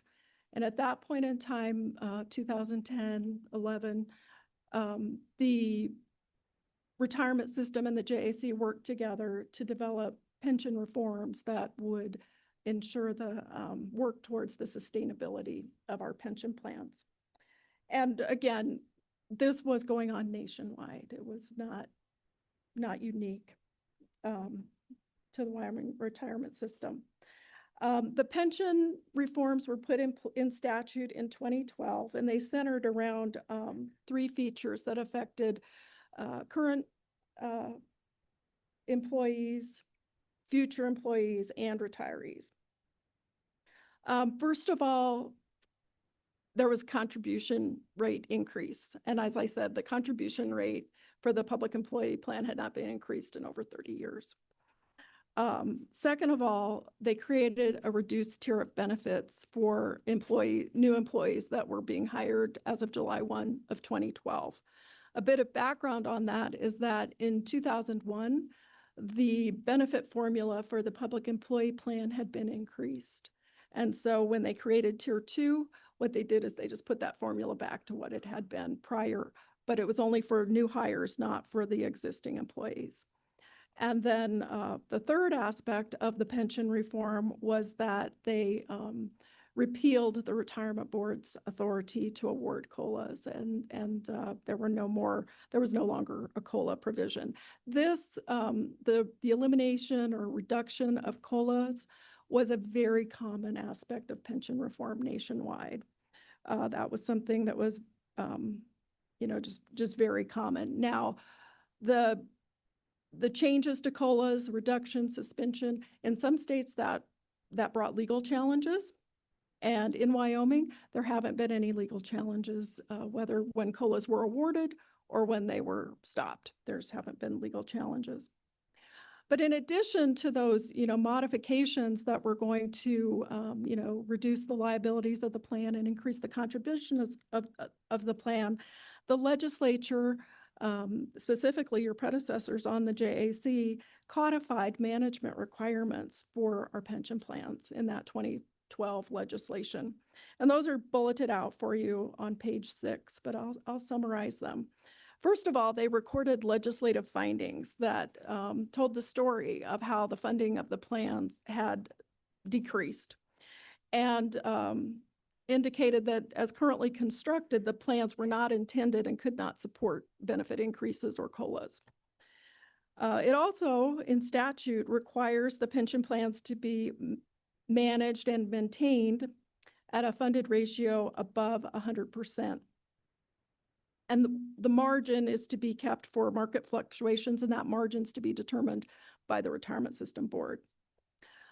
It also established in statute that benefit changes, including COLAs, could not be recommended to the legislature unless there would be 100% funded ratio after the benefit, for the life of the benefit increase. It also established in this statute a decision matrix for future policymakers to use when considering benefit increases.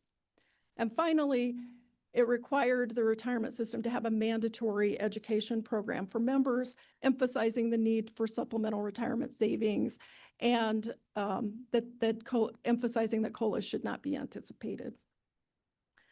So since that time, this time of pension reform, and actually a few years prior, there's not been a funded ratio sufficient to award COLAs based on the new statute that was put in place in 2012.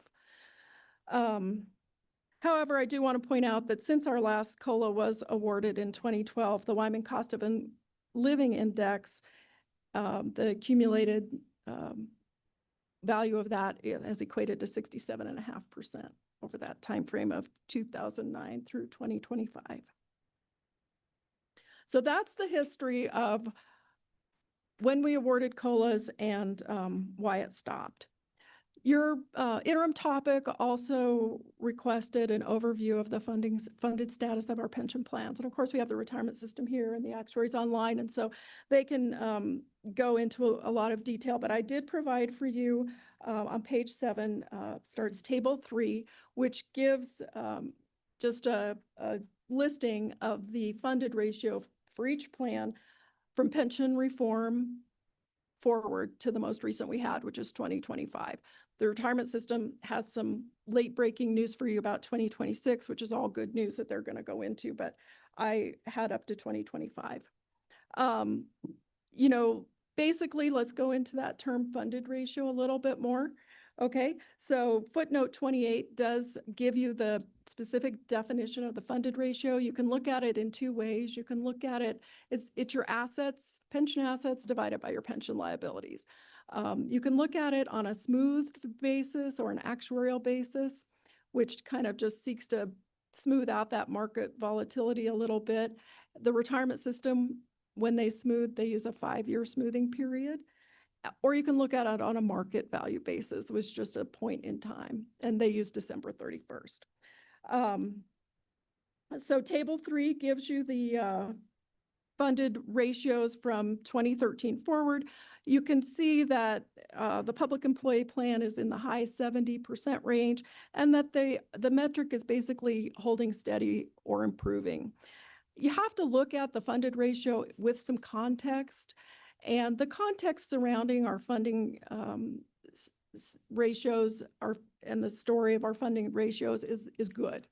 What has happened is that the legislature has kept up with increases to the contribution rates when necessary. The public employee plan, after that first contribution increase with pension reform, they have increased it. They increased it with individual pieces of legislation for 5 different times. And then in 2024, they put in place kind of an automatic adjusting mechanism known as the actuarially determined contribution method. And what that does is that every 2 years, the contribution rate is going to gradually but automatically adjust toward that actuarially determined contribution rate, which is the rate that the plan experience derives as necessary. So that's a good thing for the funding outlook of the plan. And it's going to go into effect for the first time July 1, because we're going to have a 0.5% contribution increase. And that increase at a maximum can only be 0.5% every 2 years. And it's split between the employer and the employee. There's also been contribution rates to some other plans that have needed them, like the law enforcement and the warden plan. They don't have that automatic feature in statute, but there have been increases. Also, the retirement system has kept up with assumption changes. Now, if you look at a funded ratio, but it's based on actuarial assumptions that are out of date and not reflective of the actual experience of the plan, that funded ratio is going to be misleading. But we don't really have that here. The retirement system has kept up with that, and they have good assumptions. And whenever you might see a dip in these contribution ratios, if you look over to the last column of table 3, you'll see the assumed investment rate of return, and you can see whenever they change their assumption, that might be a year when the funded ratio drops, because when you change your assumptions, you usually increase your liabilities, drop your funded ratio. But basically, the other thing that's been really good context around our story of our funded ratios is our investment performance. The investment performance for at least the last 10 years has outperformed the actuarial assumption, and that helps us believe our funding ratios more. Finally, the last 3 rows of table 3 just shows you the current contribution rate for each plan, the portion of that contribution rate that's for the unfunded liability, paying that off, and then finally, the projected year of full funding.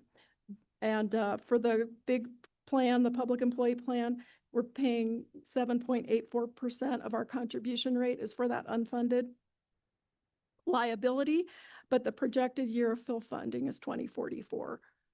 those numbers are going to get better as soon as the retirement system releases their 2026 information.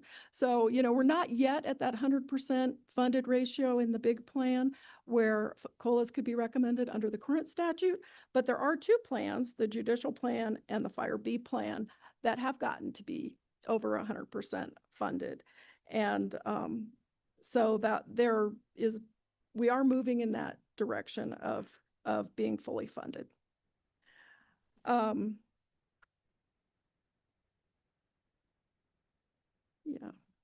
Yeah. So I guess a good wrap up here is just to say that the pension reform that happened in 2012 was very important, and it has led to this, you know, a story of sustainability for our pension plans. Well, Polly, that's really great. Thank you. Really good work. Appreciate it. Do you have anything? I do have a little bit more. Oh, I'm sorry. Good. Okay. Please continue. Yeah. Soaking it in. Okay, awesome. The topic also wanted information about what other states do with COLAs. And so the next section is other states. And not surprisingly, there's a lot of variability between what states do with COLAs. And although the COLA provisions across different public pension plans are, you know, quite different, most state and local government pension plans do provide a COLA to give some amount of inflation protection to retirees. And I found two different sources that derived that same conclusion. The average COLA for public worker retirees in 2023 was 2.02%, according to one source. Now, keep in mind that some public pension plans do have a legal requirement to pay COLAs, and it's not discretionary. Although COLA, you know, plans put together different COLA features very differently, the National Association of State Retirement Administrators, or NASRA, did identify some common COLA design features. They're bulleted out for you on page 9. And we've talked about some of them already. They can be automatic versus ad hoc, which that means if it's ad hoc, a governing board has to make a final decision about the determination. They can be calculated on a simple or a compound basis. They can be based on inflation. They can be based on performance, such as investment performance or a certain funded ratio. They can have a delayed onset or a minimum age requirement. They can just address a portion of benefits, not all benefits. They could be self-funded by a member taking a reduced benefit up front to have a COLA increase down the road. They could also be based on a reserve account, which would be a separately funded account designated for COLAs, and the amount that's in that account would derive how much COLA could be awarded. In Wyoming, what's really happened was that the retirement system introduced a self-funded COLA option in 2014, knowing that COLAs were not going to be possible for several decades. And that is really what we have available for our active membership at this point in time. When a person's retiring, they can elect to take a reduced benefit up front for a future 1%, 2%, or 3% COLA. Not many members use it because it's pretty hard to take that reduction up front. And also it wasn't available for the members that were already retired when the COLAs stopped. I want to highlight for you that Wyoming's statutory requirements for COLAs are more stringent than what other states have. There was a recent article in Pensions and Investments magazine that highlighted Wyoming, along with South Dakota and Kentucky, are the only 3 states that require at least 100% funding before COLAs could be considered. Additionally, Wyoming's among 8 states that have maintained that elimination of ad hoc COLAs since pension reform.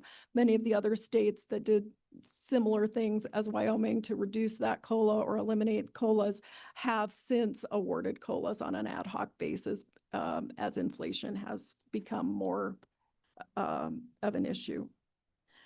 I guess I want to let you know that There's a link in footnote 42. If you really have a desire to look at what other states do for COLA designs, there's a link you can click on, and there's a memo that covers basically all the all the public pension plans and what they do for COLA design. Shifting gears, and I've only got 2 sections left. Shifting gears, I just want to talk about the concept of intergenerational equity. And what that term means is basically how the risks, benefits, and costs in a pension plan are shared between all the different pooled members. Because, you know, in that pension plan, we've got active members, we've got future members, we've got retirees, we've got employers, we've got, you know, and ultimately the taxpayers are involved as well. And just that's an important thing to think about as you're making policy decisions, to think about how different subgroups are impacted. And we've got our 2012 pension reform scenario to look back on. You know, we had the active employees that had to pay more. We had the newer employees hired as of 2012 that have a reduced tier of benefits. We've got the retirees who no longer have COLAs. So all of those people or those subgroups are impacted differently. But, you know, at this point in time, only the legislature could award a COLA by adopting new law.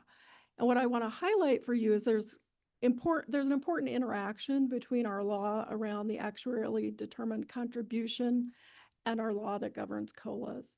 What our actuarially determined contribution rate law says is that once the public employee plan contribution rate cannot be decreased until it reaches 99% funded. And at that point in time, it can only be reduced by a maximum of 0.5% every 2 years. So given that we've got, you know, about 8% in there that's for the unfunded liability, you know, once it gets up to that 99%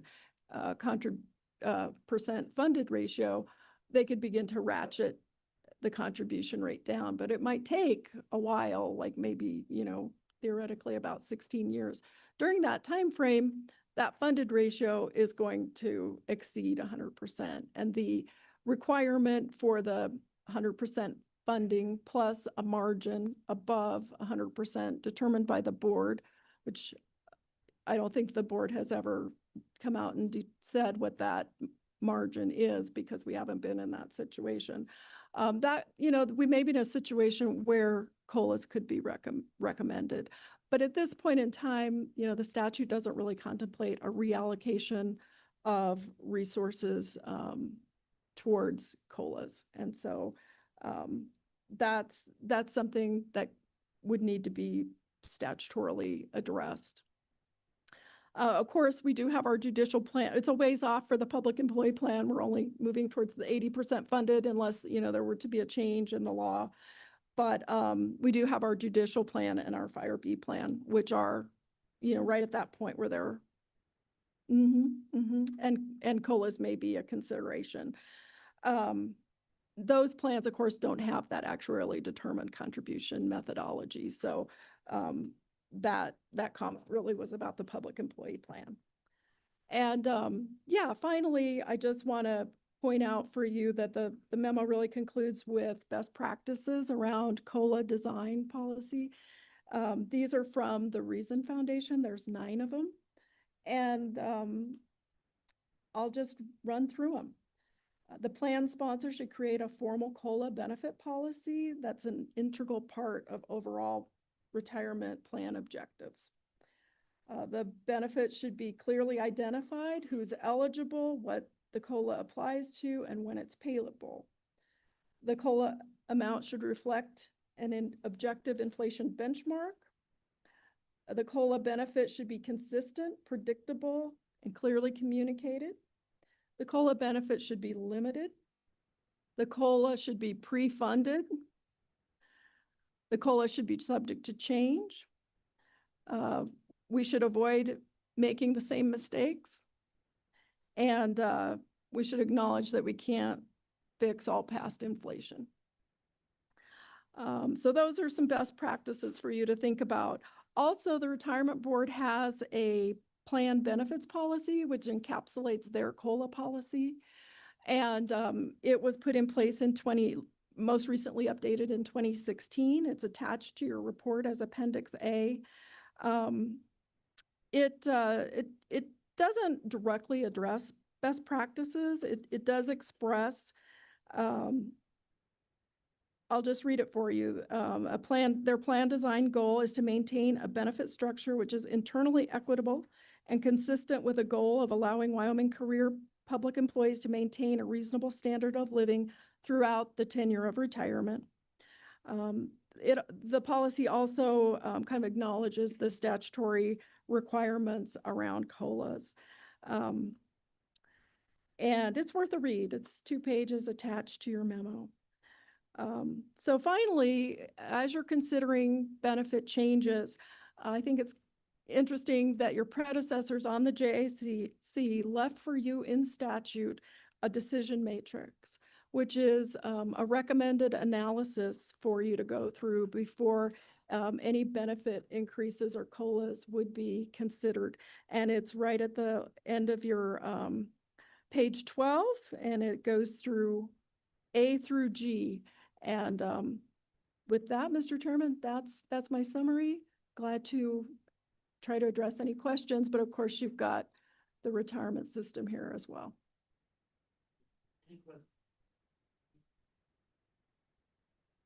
Yes. Thank you very much, Mr. Chairman. Thank you. Yep. Good job. Thanks. Honestly, page 7 into 8, that is probably one of the best laid out pieces of information I've seen on our retirement funds and our COLAs. Just really well. It's clean. I did have 2 questions. Could we add a couple columns to this? Sure. Just for my own information, on that final column, assumed investment rate of return. Do we have the actual rate of return? Can we throw that in there?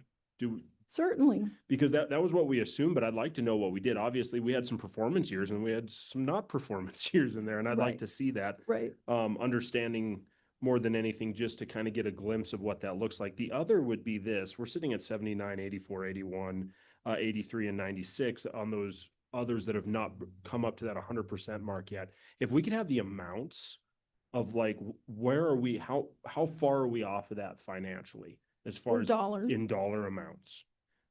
Just so we have a little bit of an idea. So maybe I'm adding more columns to your beautiful graph here, but maybe what is 79.75 of public employees? Like, what's that actual financial amount? Because it'd be real easy to do your math. But if we could have those dollar amounts to each of those accounts and where they stand, I think that would be helpful for us. And I'm sure I see heads nodding. They're going to give them those to me. But if we could add it to this, you bet, put into our file, that would be really great. But thank you, Polly, for your hard work. And I also just appreciate, as you're talking about policy considerations, I appreciate number 9. I mean, obviously, we can't fix all past wrongs and pains and inflation.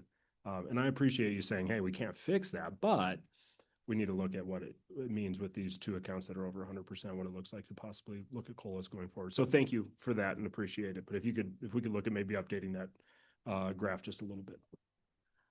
Mr. Chairman and Representative Harrelson, I would be happy to do that. And I know the retirement system can speak to that here today as well, but I'll be sure to capture that and follow up with an expanded chart for you. As far as the best practices, I can't take credit for those. Those are from the Reason Foundation. And there's a link to the full article in the footnotes if you'd like to read it further. Thank you very much. LSO memos are my favorite. You guys have done such an incredible job of giving us a really in-depth overview of our interim topics. So thank you for that. My question is, has Wyoming ever had a reserve account or a trust fund attached to our retirement system? Mr. Chairman, to my knowledge, no. I'm pretty sure there's not a reserve. There's not been a reserve account.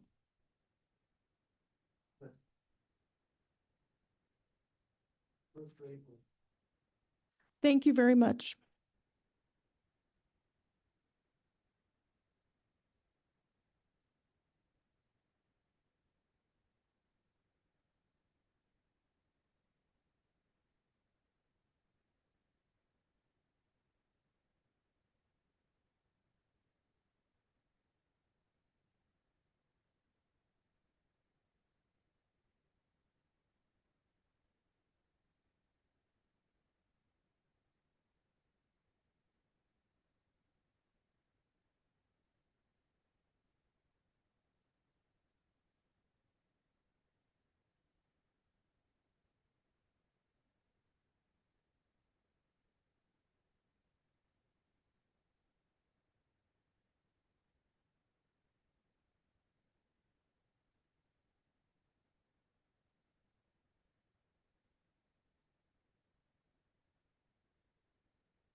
Mr. Chairman, Mr. Co-Chairman, members of the Joint Appropriation Committee, I'm David Swindell, your Executive Director of the Wyoming Retirement System.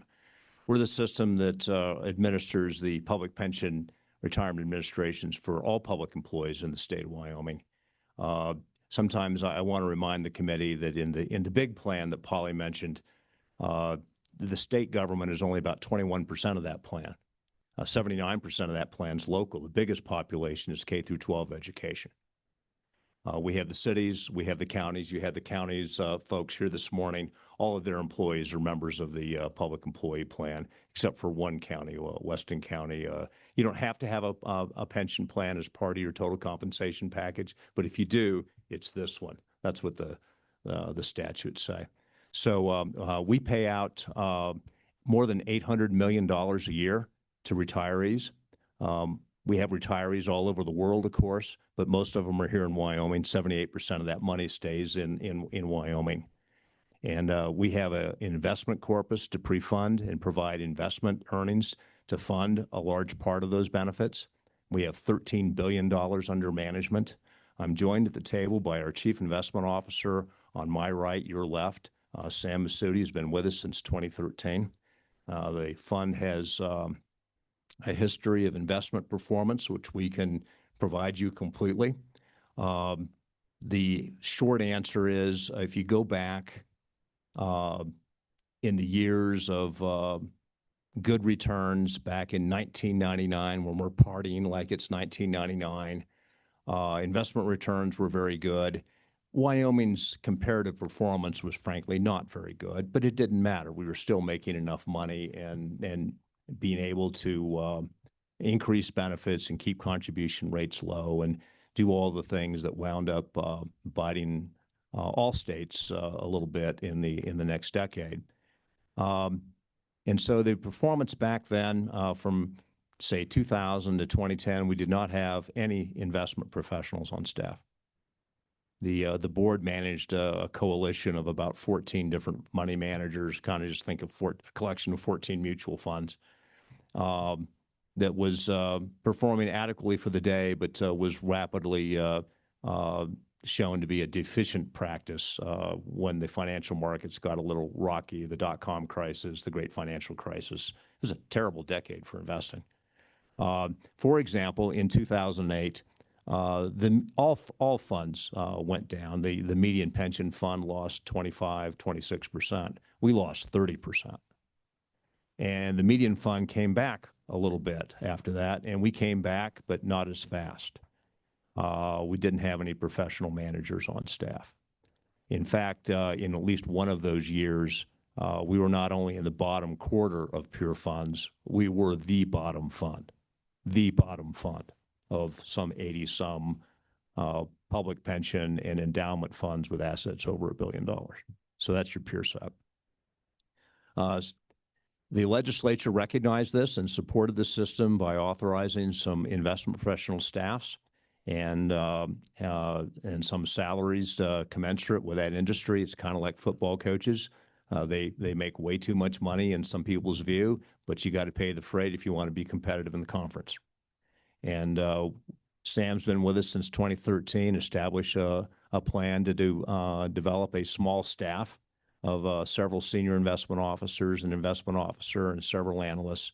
And they manage today a $13 billion portfolio that has brought us to this meeting, Mr. Chairman. We couldn't be talking about COLAs in a couple of the plans or the future of any of this if we didn't have adequate investment earnings.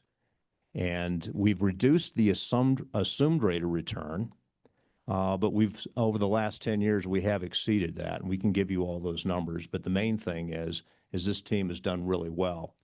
In the last year, this plan earned 17.81% in the market. That is in the second percentile of a peer set of about 87 funds. I think somebody beat us. I don't know who it is. I don't care. I'll get them next year. If you look at 5-year turns, because remember, all of this, it is cumulative compounded returns that make the difference. So we look at 5-year spans, 7-year spans, 10-year spans.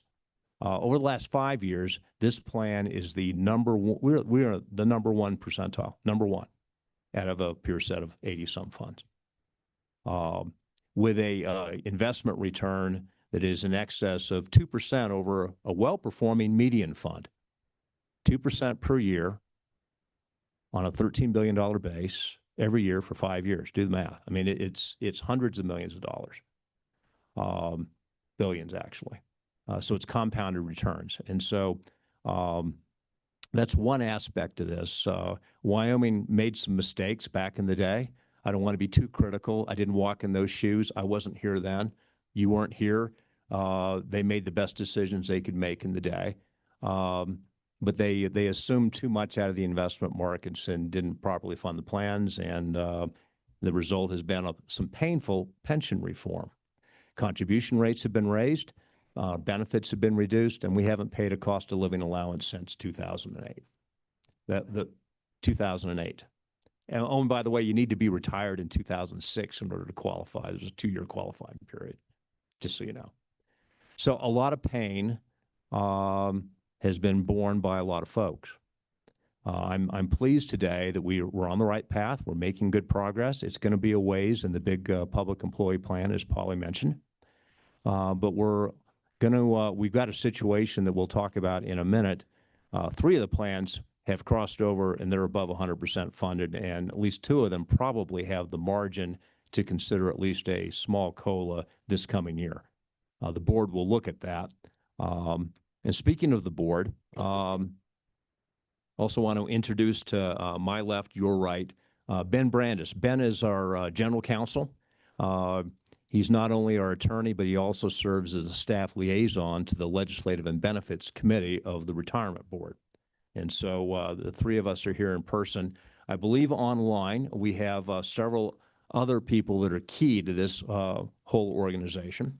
I have our board chairman, Mr. Jeremy Smith. He's the school business official in the school district up in Ranchester.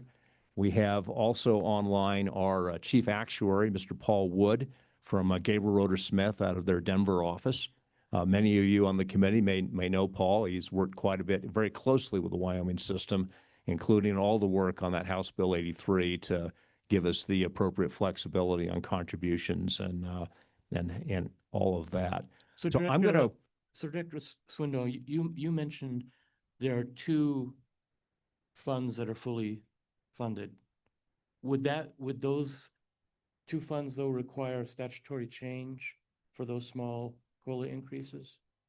Mr. Chairman, the requirement will be the legislature will have to authorize a COLA in both the judicial and the Fire B plan. The board can only recommend a COLA on those plans, but it will require some legislative action for the legislature to authorize that. But I think it's coming. I think right now what I'd like to do, Mr. Chairman, if it's okay with you, I'd like to pause for a minute and introduce my board chairman, Mr. Smith. And Jeremy's going to give you some perspectives from the board. And then I don't know, Paul, if you want to make any opening remarks. I'll take this committee through the supplementary material that I presented. But I think we'll start with my board chairman since he is my boss. So I think that's the way we should go. I want to say to the committee that I want to leave time though for questions. And I do want to hear from all of you, but I am going to leave some time for questions because I know there are some issues before the committee that we want to get to. So, Very good. yeah. Thank you, Mr. Chairman. I hope you all can hear me just fine. Again, Jeremy Smith, I'm the board chairman for the Wyoming Retirement System Board of Trustees. Thanks for tackling this topic, this interim. I think from our perspective, we've just gone through a very rigorous process of strategic planning, and one of those pillars for us is dealing with this issue of COLAs and how to recommend these and utilizing best practices, as Ms. Scott from the LSO so eloquently, I think, summarized. And so just so you know, Mr. Chairman, our board is actively working on this issue and will very likely be recommending a process forward or a path forward on the plans that are at 100%. In addition to that, Mr. Chairman, it is our desire to help inform future policy on when and how plan designs and COLAs and the other plans can be awarded, very much on an advisory basis. You guys still have the statutory responsibility and ability to offer those and to put those in the statute, but we certainly would like to inform that process. And so we'll be engaged in that over the next several months, and prior to the end of the interim, have a recommendation for you, Mr. Chairman.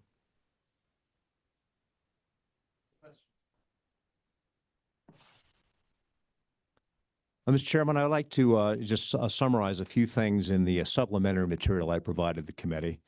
The first section of that just gives you an idea of what the cost of a COLA is. We used a 1% COLA just as an example. If you were to award a 1% increase in the retirement benefits across the system, it costs the system, you can view it two ways. First of all, what's the immediate cash outlay? What's the 1-year cash outlay?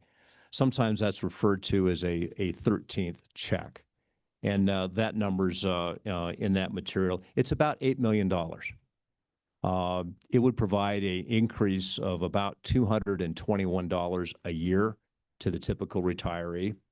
The average benefit being around just around $2,000 a month. But a 1% increase would be about $221 on average. But then if you give a COLA that's an effective answer to inflation, of course, inflation doesn't go back down. You have to continue that the next year, right? But there is, if you award a COLA to a population, there is some mortality. I'll use Paul Wood's kind term, mortality, that people pass on. And so you pay out $8 million year one, you'll pay out 7.9 year two, 7. And so on, so forth. There'll be a run out for this. To do that pre-funded, what you want to do is you want to put a sum of money aside or consider the cost of the COLA up front. How much money today to pay out the $8 million in year one and the 7.9 and so on, assuming you can continue to invest that. So that's the present value of that stream of increase, and that's about $83 million. And that's kind of a rough rule of thumb. The present value of a continuing COLA is about 10 times what it is in year one. So that's some information for the committee. What we usually do when we think about COLAs, it's an increase to the plan's liabilities of about, $83 million if you were to award a 1% across all the plans. So the other thing to consider is you can target a COLA to a segment of the population. Generally, it's to all retirees. Everybody suffered inflation. Sometimes there's a qualifying period, not the most recent retirees. Usually in the fast pattern in Wyoming, you needed to be retired for 2 years in order to get that year's COLA back in those years when we were awarding those. But you could be more explicit. There was a thought that the people that retired around 2008 had a reasonable expectation of post-retirement adjustments. There had been all those years, and then they were kind of caught in the middle. And then since then, people have been told, well, don't count on a COLA. But there's the folks that retired about that time is kind of either too late for them or they had just retired or so on. They're more, in some ways, a more sympathetic population in all this, perhaps. there was a proposal that the governor brought to the Joint Appropriation Committee a few years ago to target a COLA based upon years since you'd been retired. And it was an increasing formula that basically didn't give anything for folks that are more recently retired, but gave fairly large increases to folks that have been retired for 15 or more years, and kind of targeted that population that I just mentioned. So there, COLAs can get really complicated. In some of the materials that Polly presented to you, she mentioned the National Association of State Retirement Administrators, which is frankly my fellow wizards across the country. But NASRA has a really good research staff. Keith Brainerd heads up that staff, and he's been quoted in some of these same magazines of, about COLA design and so on. So, actually, everybody wrestles with this, but almost every plan wrestles with it differently. You would think there would be more uniformity across the United States in this affair. There isn't. There isn't. Every state has different situations. Even within Wyoming, we have 8 defined benefit plans, and they're a little separate. So you can look to other states for best practice and things, but boy, they're all over the map, just so you know. Now, COLAs can be funded with a special contribution or out of assets of the pension fund. If you were just simply to award a 1% COLA, increase our liabilities by $82 billion, there we go. But it's going to delay the day of full funding. You just you made the mountain got higher, and it's going to take longer to get to that mountain. And as I'll describe in a minute, that means longer paying higher contribution rates. Now, this business of being 100% funded gets into the whole idea of the qualities of a pre-funded pension benefit. Ideally, pension benefits are pre-funded, and that means that during the worker's lifetime, both the employer and the employee put aside contributions, they are invested, and there winds up being a corpus at the time of retirement sufficient to pay for the retirement benefits to be paid out over the next 20 or 30 years. If you do that, then investment earnings will wind up paying the vast majority of that pension cost, somewhere around 2/3 of it, about 66%. And only 1/3 of it is paid for with contributions from either the employer or the employee. It's incredibly efficient, and it's a beautiful thing if you do it right. On the other hand, you can also, if you don't pre-fund it, and then you can have what we call as a pay-as-you-go plan. And these are also out there.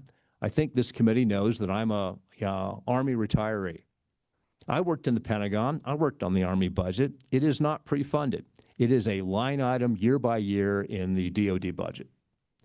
Wyoming has a version of this. Back in 1998, we created the judicial plan to begin pre-funding judicial retirement in the state.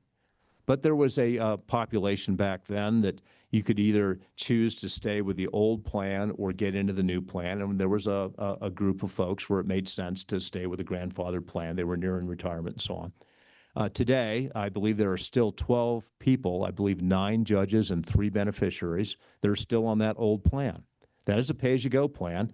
There's a budget in the Supreme Court's budget to pay, I think it's $1,750,000 in this 2-year biennium that you just approved to pay for the retirements of those people. And that means that comes out of, from the current employer, it's 100% funded by contributions, and it's for services that have long since been rendered. And it means the new generation is paying for services that were rendered by the old generation. That gets into what Polly was talking about of intergenerational equity. And so I'm not saying that those pay-as-you-go plans are illegal or immoral. Better not be illegal. It's in the Supreme Court, right? But it's not as efficient. And it doesn't have this intergenerational equity fairness that a well pre-funded plan has. And then there are degrees of this. 100% funding means you're getting as much out of the investment markets as you can, and you're trying your very best to pay 100% of this with the current generation, so it's 100% equitable. But Mr. Chairman, I'd have to say that a plan that was 95% funded is pretty darn efficient and pretty darn equitable, right? So these are matters of policy and judgment.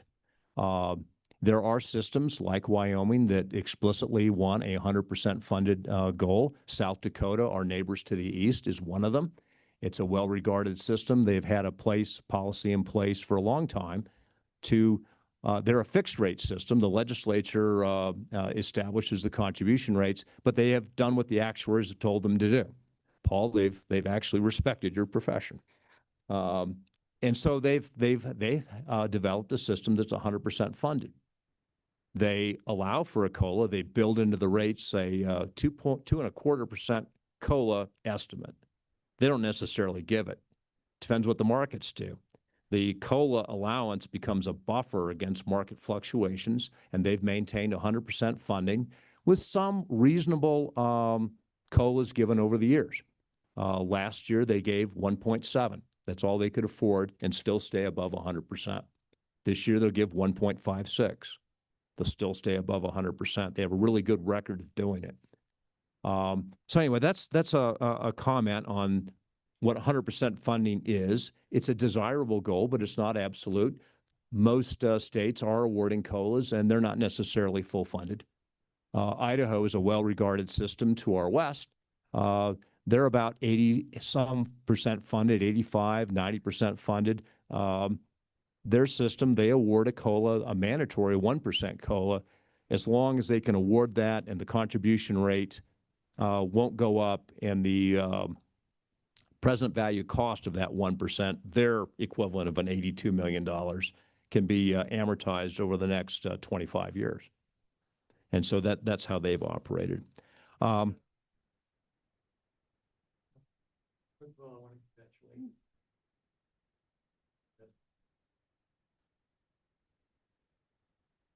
Number two, as you know, the cost of living is going up for a lot of our retirees.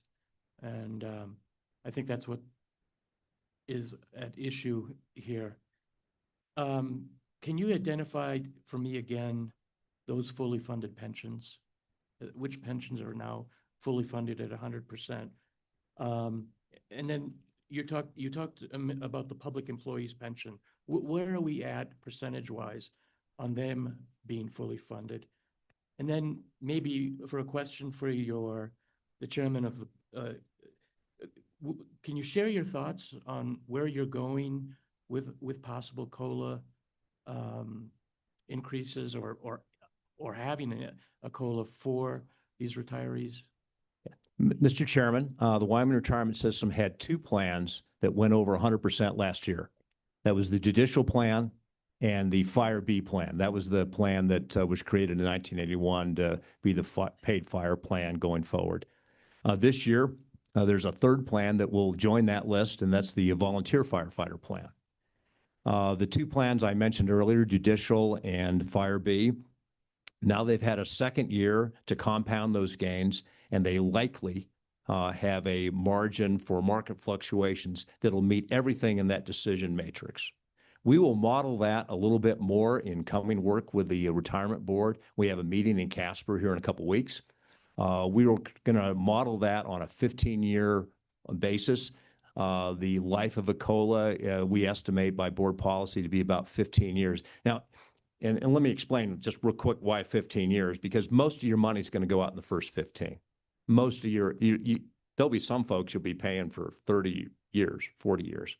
But most of the present value of that liability and most of the cash outlay is going to occur in the first 15 years.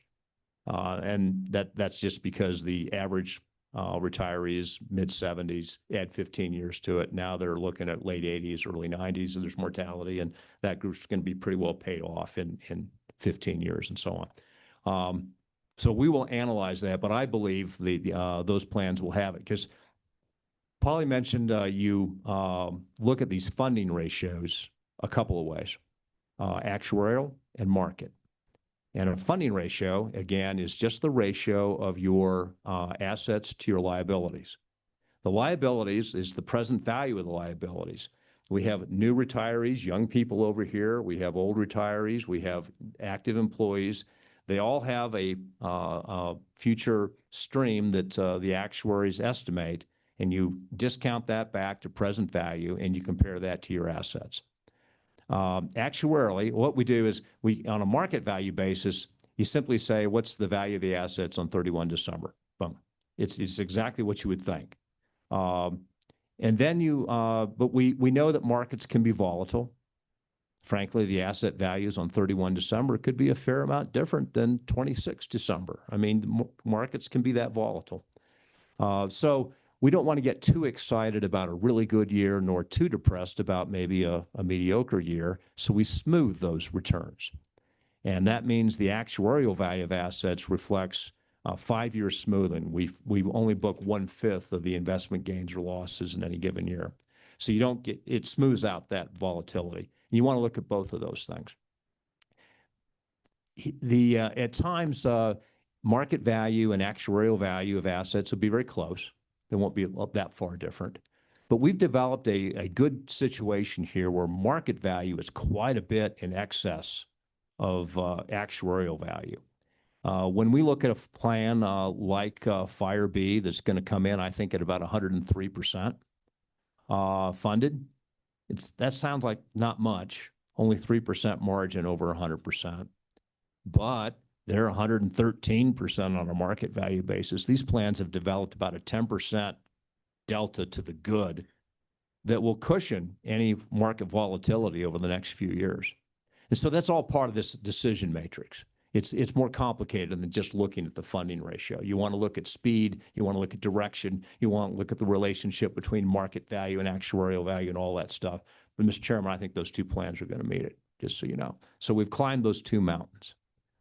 In the meantime, we can continue to climb mountains in the big public employee plan where most of the liability is. It is 88 or 90% of what we do. We're paying a contribution rate that's higher than normal cost because that's how you're paying, that's how the contributions are paying to catch up. That's how you climb the mountain. It's about close to 8% of payroll. Actually 7.74. And if you do the math on expected payroll, that extra contribution, it's $167 million a year coming out of school districts, coming out of towns, counties, and the state budget.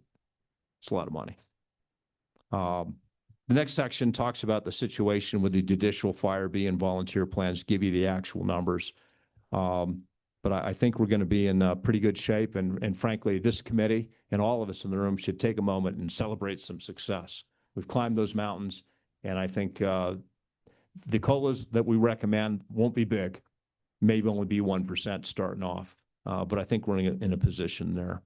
And I didn't think the volunteer firefighter plan would qualify, that they're going to be over 100%, but they may not have the margin. I don't know. They might. They've done really well. And there's a chart there that gives you the situation on all the plans. The public employee plan, Mr. Chairman, that you asked about, we think they're going to be around 82.5%, 82.8% when the final numbers, the draft reports are just coming in from GRS. And so that's the situation with those plans. And I appreciate that. And one of the reasons I'm asking these questions is for the general public, a public record of information. And so that's why I'm asking these questions, which are, the answers are here. I get it. So, but continue, please. Thanks. Yes, Representative Haroldson. Thank you, Mr. Chairman. So real quick question, and this is, you made a comment earlier that I remember hearing about actually as we were talking to our counties and local municipalities, and that is Weston's not in the pool. So for your public employee pool, Weston County is not in there. What would it look like if Weston County was like, you know what, we're going to take that step and we're going to jump in? What does that do to our numbers? Well, it would help them a little bit. They won't have very many employees. I don't think it would make any material difference to any of these funding ratios, but they would actually be adding employees to the plan. Let's say they added 20 employees. Those 20 employees are going to pay the contribution rate, and there's a amortization component of 8% of payroll that's going to help us climb the mountain.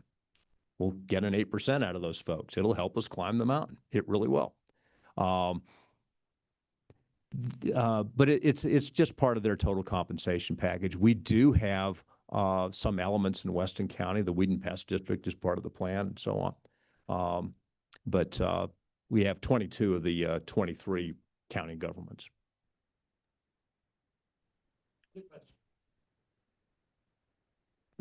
Mr. Chairman, may I just add a couple comments? I think you'd asked in your question to Director Swindell what the board is thinking and wanting to do related to COLAs. Is that what I heard? I'm sorry. I just want to make sure. Okay. Thank you, Mr. Chairman. A couple of things I would like to add. One is the board's intention is absolutely, given the matrix and all the things, we will very, very likely be recommending COLAs of some amount and in some format for those plans that have reached that milestone. And I couldn't be prouder, and I know that I speak for the board in this, of what our investment team has been able to accomplish in the last 10 years. We're number one, Mr. Chairman, not number two, not number three, not number four, not number 87. We're number one. And so along with those COLA awards, we're going to be asking for additional tool sets from you to continue to climb that mountain and to climb it faster. Director Swindell, and I think Ms. Scott, reminded you guys about the, actuarially determined contributions. We're going to be looking for that tool for all of the plans, even if they're not, because we need some shock absorbers in the system. So when we do award these future COLAs, we have the ability to sustain future inevitable, market fluctuations, along with the variability on the COLAs, so that the plan designs are not statutorily inked, kind of like what happened with Fire A. That's, really the story there is the board just had no authority to change that. And so every time we put something in statute and hard code it, we get into problems when it doesn't react to the market changes fast enough. And so, Mr. Chairman, we're going to be asking for tool sets that I hope this committee would support legislation for. We'll be very specific about those and work with your staff to draft those properly in that. The other thing, Mr. Chairman, we're going to be talking about is our investment team. Right now, we have to go through a very painful process and necessary in other aspects of state government, certainly, but to ask for an additional investment analyst. So this team produces returns in excess of $1 billion year over year that you didn't expect from other plans. We need more people. We need more expertise, and we need to pay them properly. So, Mr. Chairman, much as I think Director Swindell alluded to a football program, our investment team is much like that. And so is the Treasury's office, frankly. We have to pay these professionals adequately to attract them, to keep them, and to outsize our performance on an ongoing basis. It's not a mystery why we have climbed these mountains. And is it contribution? Yeah, it's 1/3 of the story. 2/3 of the story, Mr. Chairman, is related to our investment professionals and their ability. And so I don't mean to be crass, but we have to stop Mother May I hire an accountant or an investment person or an SIO or any of that stuff. We just have to have the ability to react within parameters, within guardrails, absolutely. But Mr. Chairman, we're going to be asking for tool sets from you in order to make these happen, because I absolutely sympathetic to our retirees going, hey, when am I going to get a COLA? How is that going to work? Well, Mr. Chairman, 2/3 of the answer is good investments. And so we need to continue that. And so we're going to be asking for all kinds of tools, actuarially determined contributions, COLA variability and fluctuation over time, investment team tools to allow us to continue to produce outsized results. So, Mr. Chairman, those are, I think, my comments from the board at this point. Happy to answer any additional questions. And Chairman Smith, this is exactly the conversation I wanted to have. So let me stick with you and let's go over some of this. So number one, and I'm not going to hold you to it, but I'm assuming you might be looking, or the board might be looking at a possible 1% COLA, and maybe you can address that. Secondly, you talked about tool sets. Give me a better idea of exactly what you're talking about on just a general framework of that. And then finally, you raised the issue of the investment team, and I'm assuming perhaps since they've capped out on their salaries, what would you be looking at or asking this committee and the legislature on that? So can you address those three things? And I am sympathetic to it. So just go over some of that. Yeah, thank you, Mr. Chairman. And I'll start with the tool sets question, I think, first. Or I'm sorry, I'll start with the COLA. Part of what we're restricted from doing is recommending COLAs and plans that are not 100%.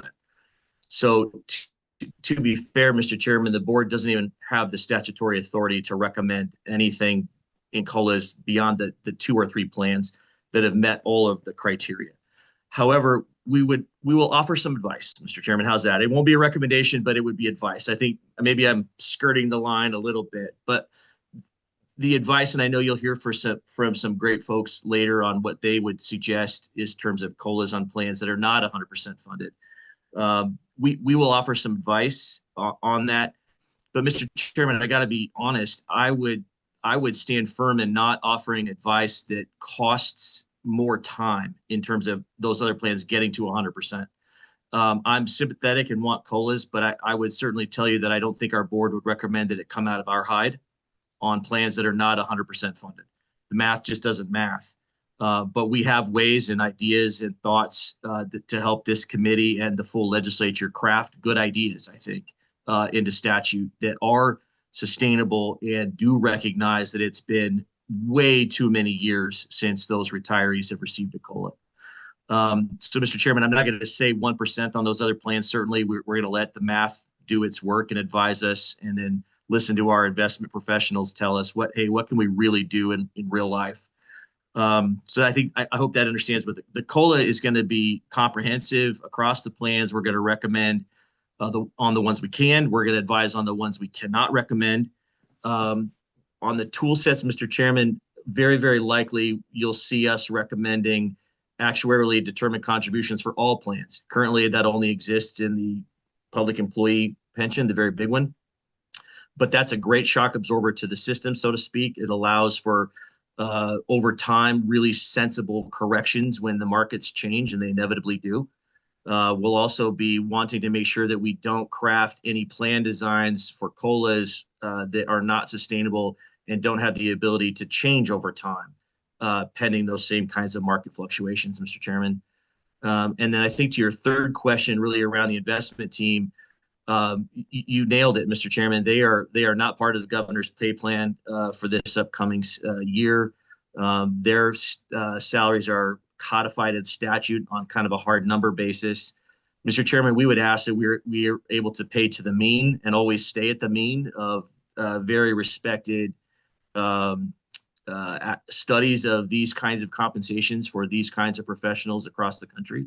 And so you'll see that very fleshed out, Mr. Chairman. You'll have very succinct recommendations from our board.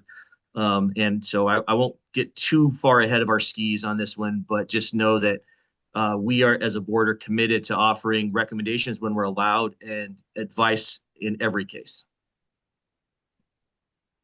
Thank you for that. I'm going to go to my co-chair in just a minute. I know there's going to be public testimony, and I'm under time constraints. So, Mr. Co-chair. Thank you, Mr. Co-chair. I would just ask Director Richards to just remind the committee and the public what that budget footnote that we did for the WRS that dealt with this very issue, just bring us back to, back to a forefront of our memory and what the status of that footnote was in the end. Mr. Chairman, the footnote was adopted for both the State Treasurer's Office and the Wyoming Retirement System. It allows some movement within each occupational category and even reclassification for specific occupational classifications. For example, from the investment analyst to the senior investment analyst and the senior investment analyst to the investment officer. It does not impact the thresholds that are in statute. So if you were already a senior investment officer at the maximum pay, there is no additional flexibility. Same would apply to the CIO, for example. Director Swindell, have you already seen any, well, this won't be applicable until July 1st, but do you anticipate this making a difference in your ability to meet the demands and within your staffing? Mr. Co-Chairman, it's very helpful. The situation we were in before was we'd have an analyst that had progressed and was qualified for senior analyst, but we didn't have a slot for him, so he had to stay as an analyst. In most systems, you'd simply say, well, now you're a senior analyst. You know, it's like Senator Salazar, you may remember, Army TO&E, you're authorized as a lieutenant. It doesn't say second lieutenant or first lieutenant. If you performed well, you're promoted from second lieutenant to first lieutenant, and it's just the way it is. You don't need a slot. And that's the way a private sector firm, and the footnote accomplished that. We have both the authority to reclassify someone who meets that criteria and the requisite budget authority to do something about it. So it was very helpful in that regard. But there are some limitations and that remain, and maybe our chief investment officer can address that better than I. Sure. Yeah. Thank you, Mr. Chairman. Yeah. So it's really been a struggle to attract and retain people. And a year ago, we lost a senior analyst who went to a Colorado pension. He got a 50% compensation bump and told a year after that it would be up to 100% bump. So that's a real problem. He'd been with us for 5 years, so he spent all this time training him. He was positioned to become a more senior person, and then he left. And we've always had trouble hiring senior people, but we've been able to hire good junior people, and then over years, they would be able to get promoted. Unfortunately, now we're at the point where you can't even hire junior people. So when this analyst left a little over a year ago, we knew we had an open position. It took about 2 or 3 months for the paperwork to work its way through the system. And then we just hired somebody recently who's going to start July 1.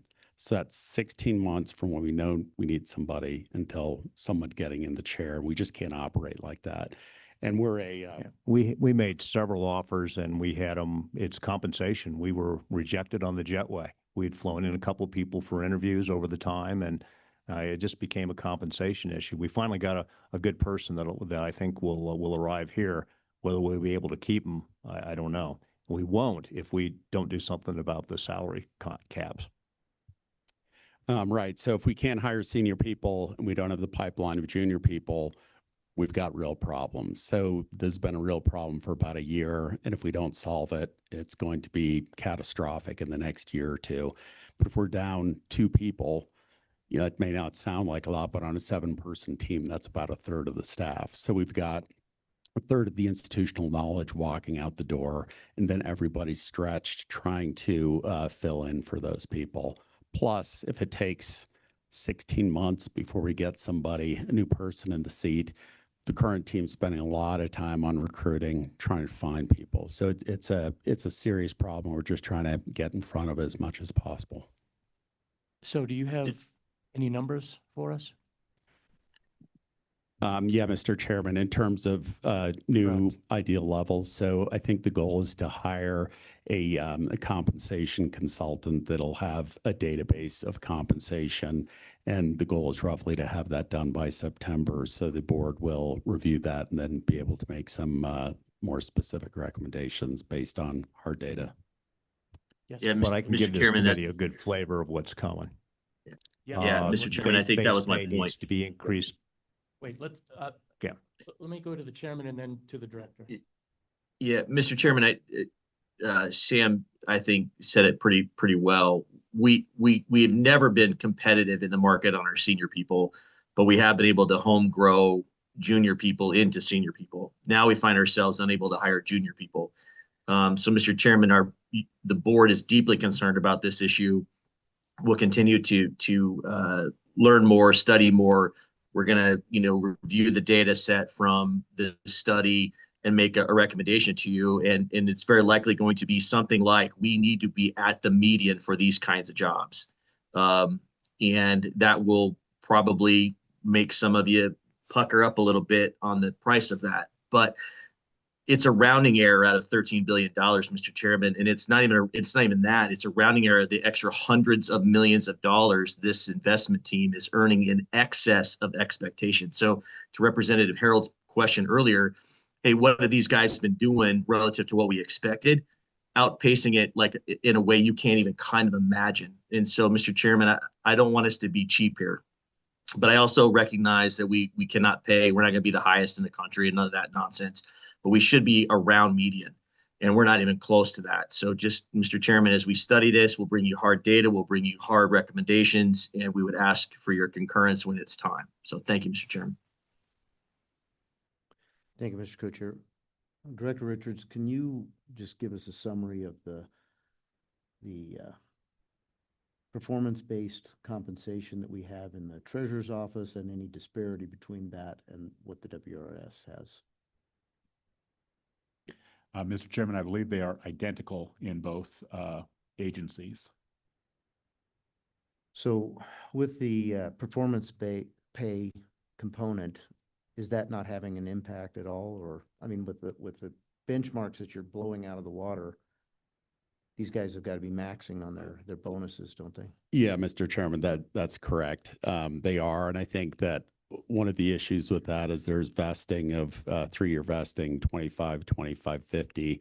So even with that bonus, it's paid out a fair amount later. And if there's a salary increase, it impacts the bonus amount, but that isn't felt for 3 years as well. So it ends up having a delayed impact. And we've had really strong performance, but inevitably we're going to have years when we miss. And so then if we're paying so far below market, even with the performance comp, we're just going to lose a lot of people there. So I think the goal is to have something that's more sustainable, that's going to work over a longer term and will work even if we have the inevitable down year. And Chairman Smith made a comment about the value add from the investment team. And last year, we outperformed the benchmark by 3.8%, which is equivalent of 400 or 450 million, somewhere in there for 1 year. So, the cost of the investment team has been a very good return on investment for Wyoming. Okay. And Mr. Co-Chairman, yeah. I would add, here's what I think you're going to see in that. Base pay needs to go up by at least 20%. I think we need to shorten the payout period in the performance compensation to no more than 2 years, maybe 1 year. Some systems pay it out. You've earned it 1 year. Here you go. But no more than 2 years. The 3 year, especially when it's only 25%, then 50. It's way too far backloaded to be competitive.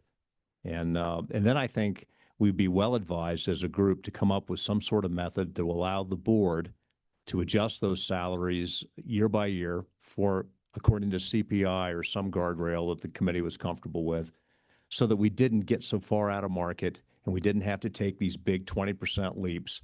These salaries were adjusted in 2023. They were adjusted by 20%. But we're already behind market. They should have been adjusted by 25 or 30%. So we made a really good effort, but not quite enough. And now, 4 years later, we're back behind market looking at another big leap. And I don't think that's helpful to anybody here. So I think the board would, part of the tool set that the board would ask for, some authority to keep up those wages once we got them adjusted to the level. So for the committee's edification, I'm going to try and stay on schedule. I want to make sure that the committee has any of their questions answered, and then I'm going to go to public testimony. So anyone here have any questions? Yes, Senator French. Real quick, Mr. Chairman. What is the dollar amount on these funds that are not at 100% if the legislature, say, bumped all of them 5%? Earlier, I mentioned the Fire Plan A. We put $75 million in that thing to make it whole, so the retirees got their retirement check. Because right now, if you retired in 2008 and no COLA since then, your check is being eaten up. I mean, if you 3%, and there's some years 9%, their check is half already. So is there a dollar amount if the legislature steps in and tries to bump these up so they get to 100% faster?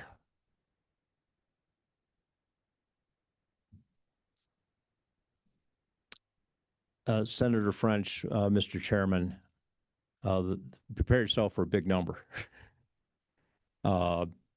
Last year in the public employee plan, that number would have been $2.4 billion. That's billion with a B. We're dealing with big numbers. That's the unfunded liability between being 80% funded and 100% funded. Now, we've made some progress. The fund's going to come in at about 82.5%, I'm thinking, Paul. And I think that number in the public employee plan is going to be about $2.1 billion. But to fully fund the plan, you're looking at those kind of numbers. That is, thank you, Mr. Chairman. That is a big number. But what if we just slowly take a bite out of the apple and then a bite out of the apple? Like if we bump them, those that aren't fully funded, 5%, 1%, 2% to shorten that time frame up from being fully funded. What I think I heard 2044. Well, if you retired years ago, your check is already zero, with inflation aided. Do you have a number for what Well, roughly, if you were 20% behind last year, 5% would be 1/4 of that. I need my big chief crayon tablet, but Senator Larson's nodding and checking my math. Thank you. So it'd be about 1/4 of that. So somewhere around $500 or $600 million. Good. Mr. Chairman, if I might. And we can have the actuaries look at what a $500 million dump into the system would do to all the funding ratios in the public employee plan. So Mr. Chairman, if I might direct your attention to page 8 of 12 of Ms. Scott's report, where it showed you the monthly and annual, percentage contributions that all state and local governments and school districts are making to pay off that. It's 7.84%. So the normal cost of operations is considerably less than what we're charging ourselves to pay pension each month. If that $2 billion, $2.1 billion was gone, you could reduce the monthly outlay of all governments contributing to this pension by 7.84% of payroll. That's a massive number. So while $2 billion is a big number, if that was gone, the operating cost of government every single month in this state would drop fairly significantly. So just putting that into perspective, Mr. Chairman.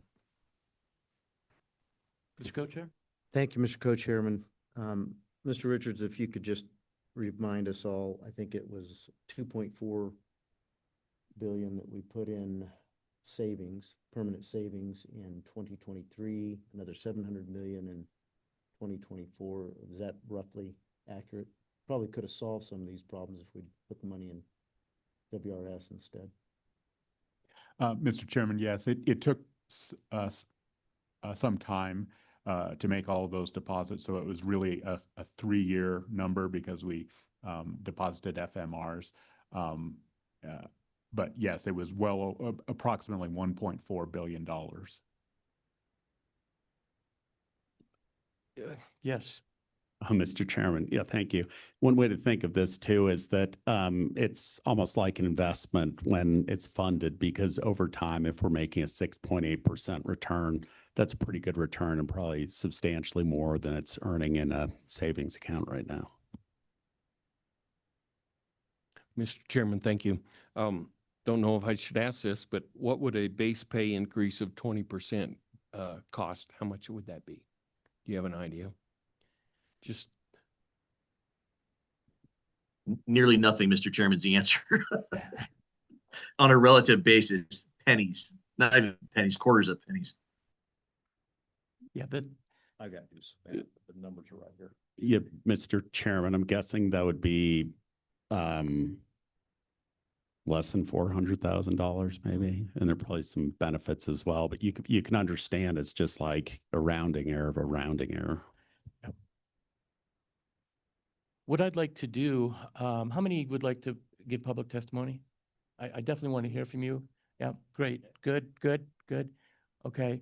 Why don't we just start if you don't mind, Director, why don't we start that now? And, because I want to give time to these folks to testify. And again, appreciate your testimony. Thank you.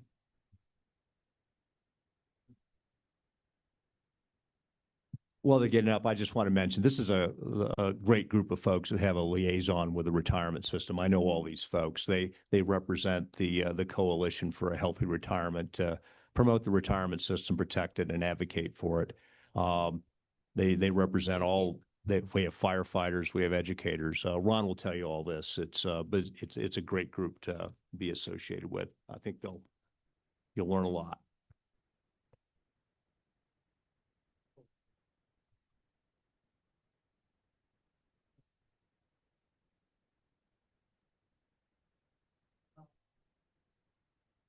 You know what? I think, Yeah, let's do it. I think what I'd like to do, considering the afternoon, is I think I'd like to break now, give us an hour, come back and then do the public testimony, because I don't want to shortchange you and speed you up. So with the committee's indulgence, I think we'll break for 1 hour, come back, do the public testimony in a non-rushed atmosphere, and really hear you out. So with that, committee, we will stand adjourned till 1 o'clock.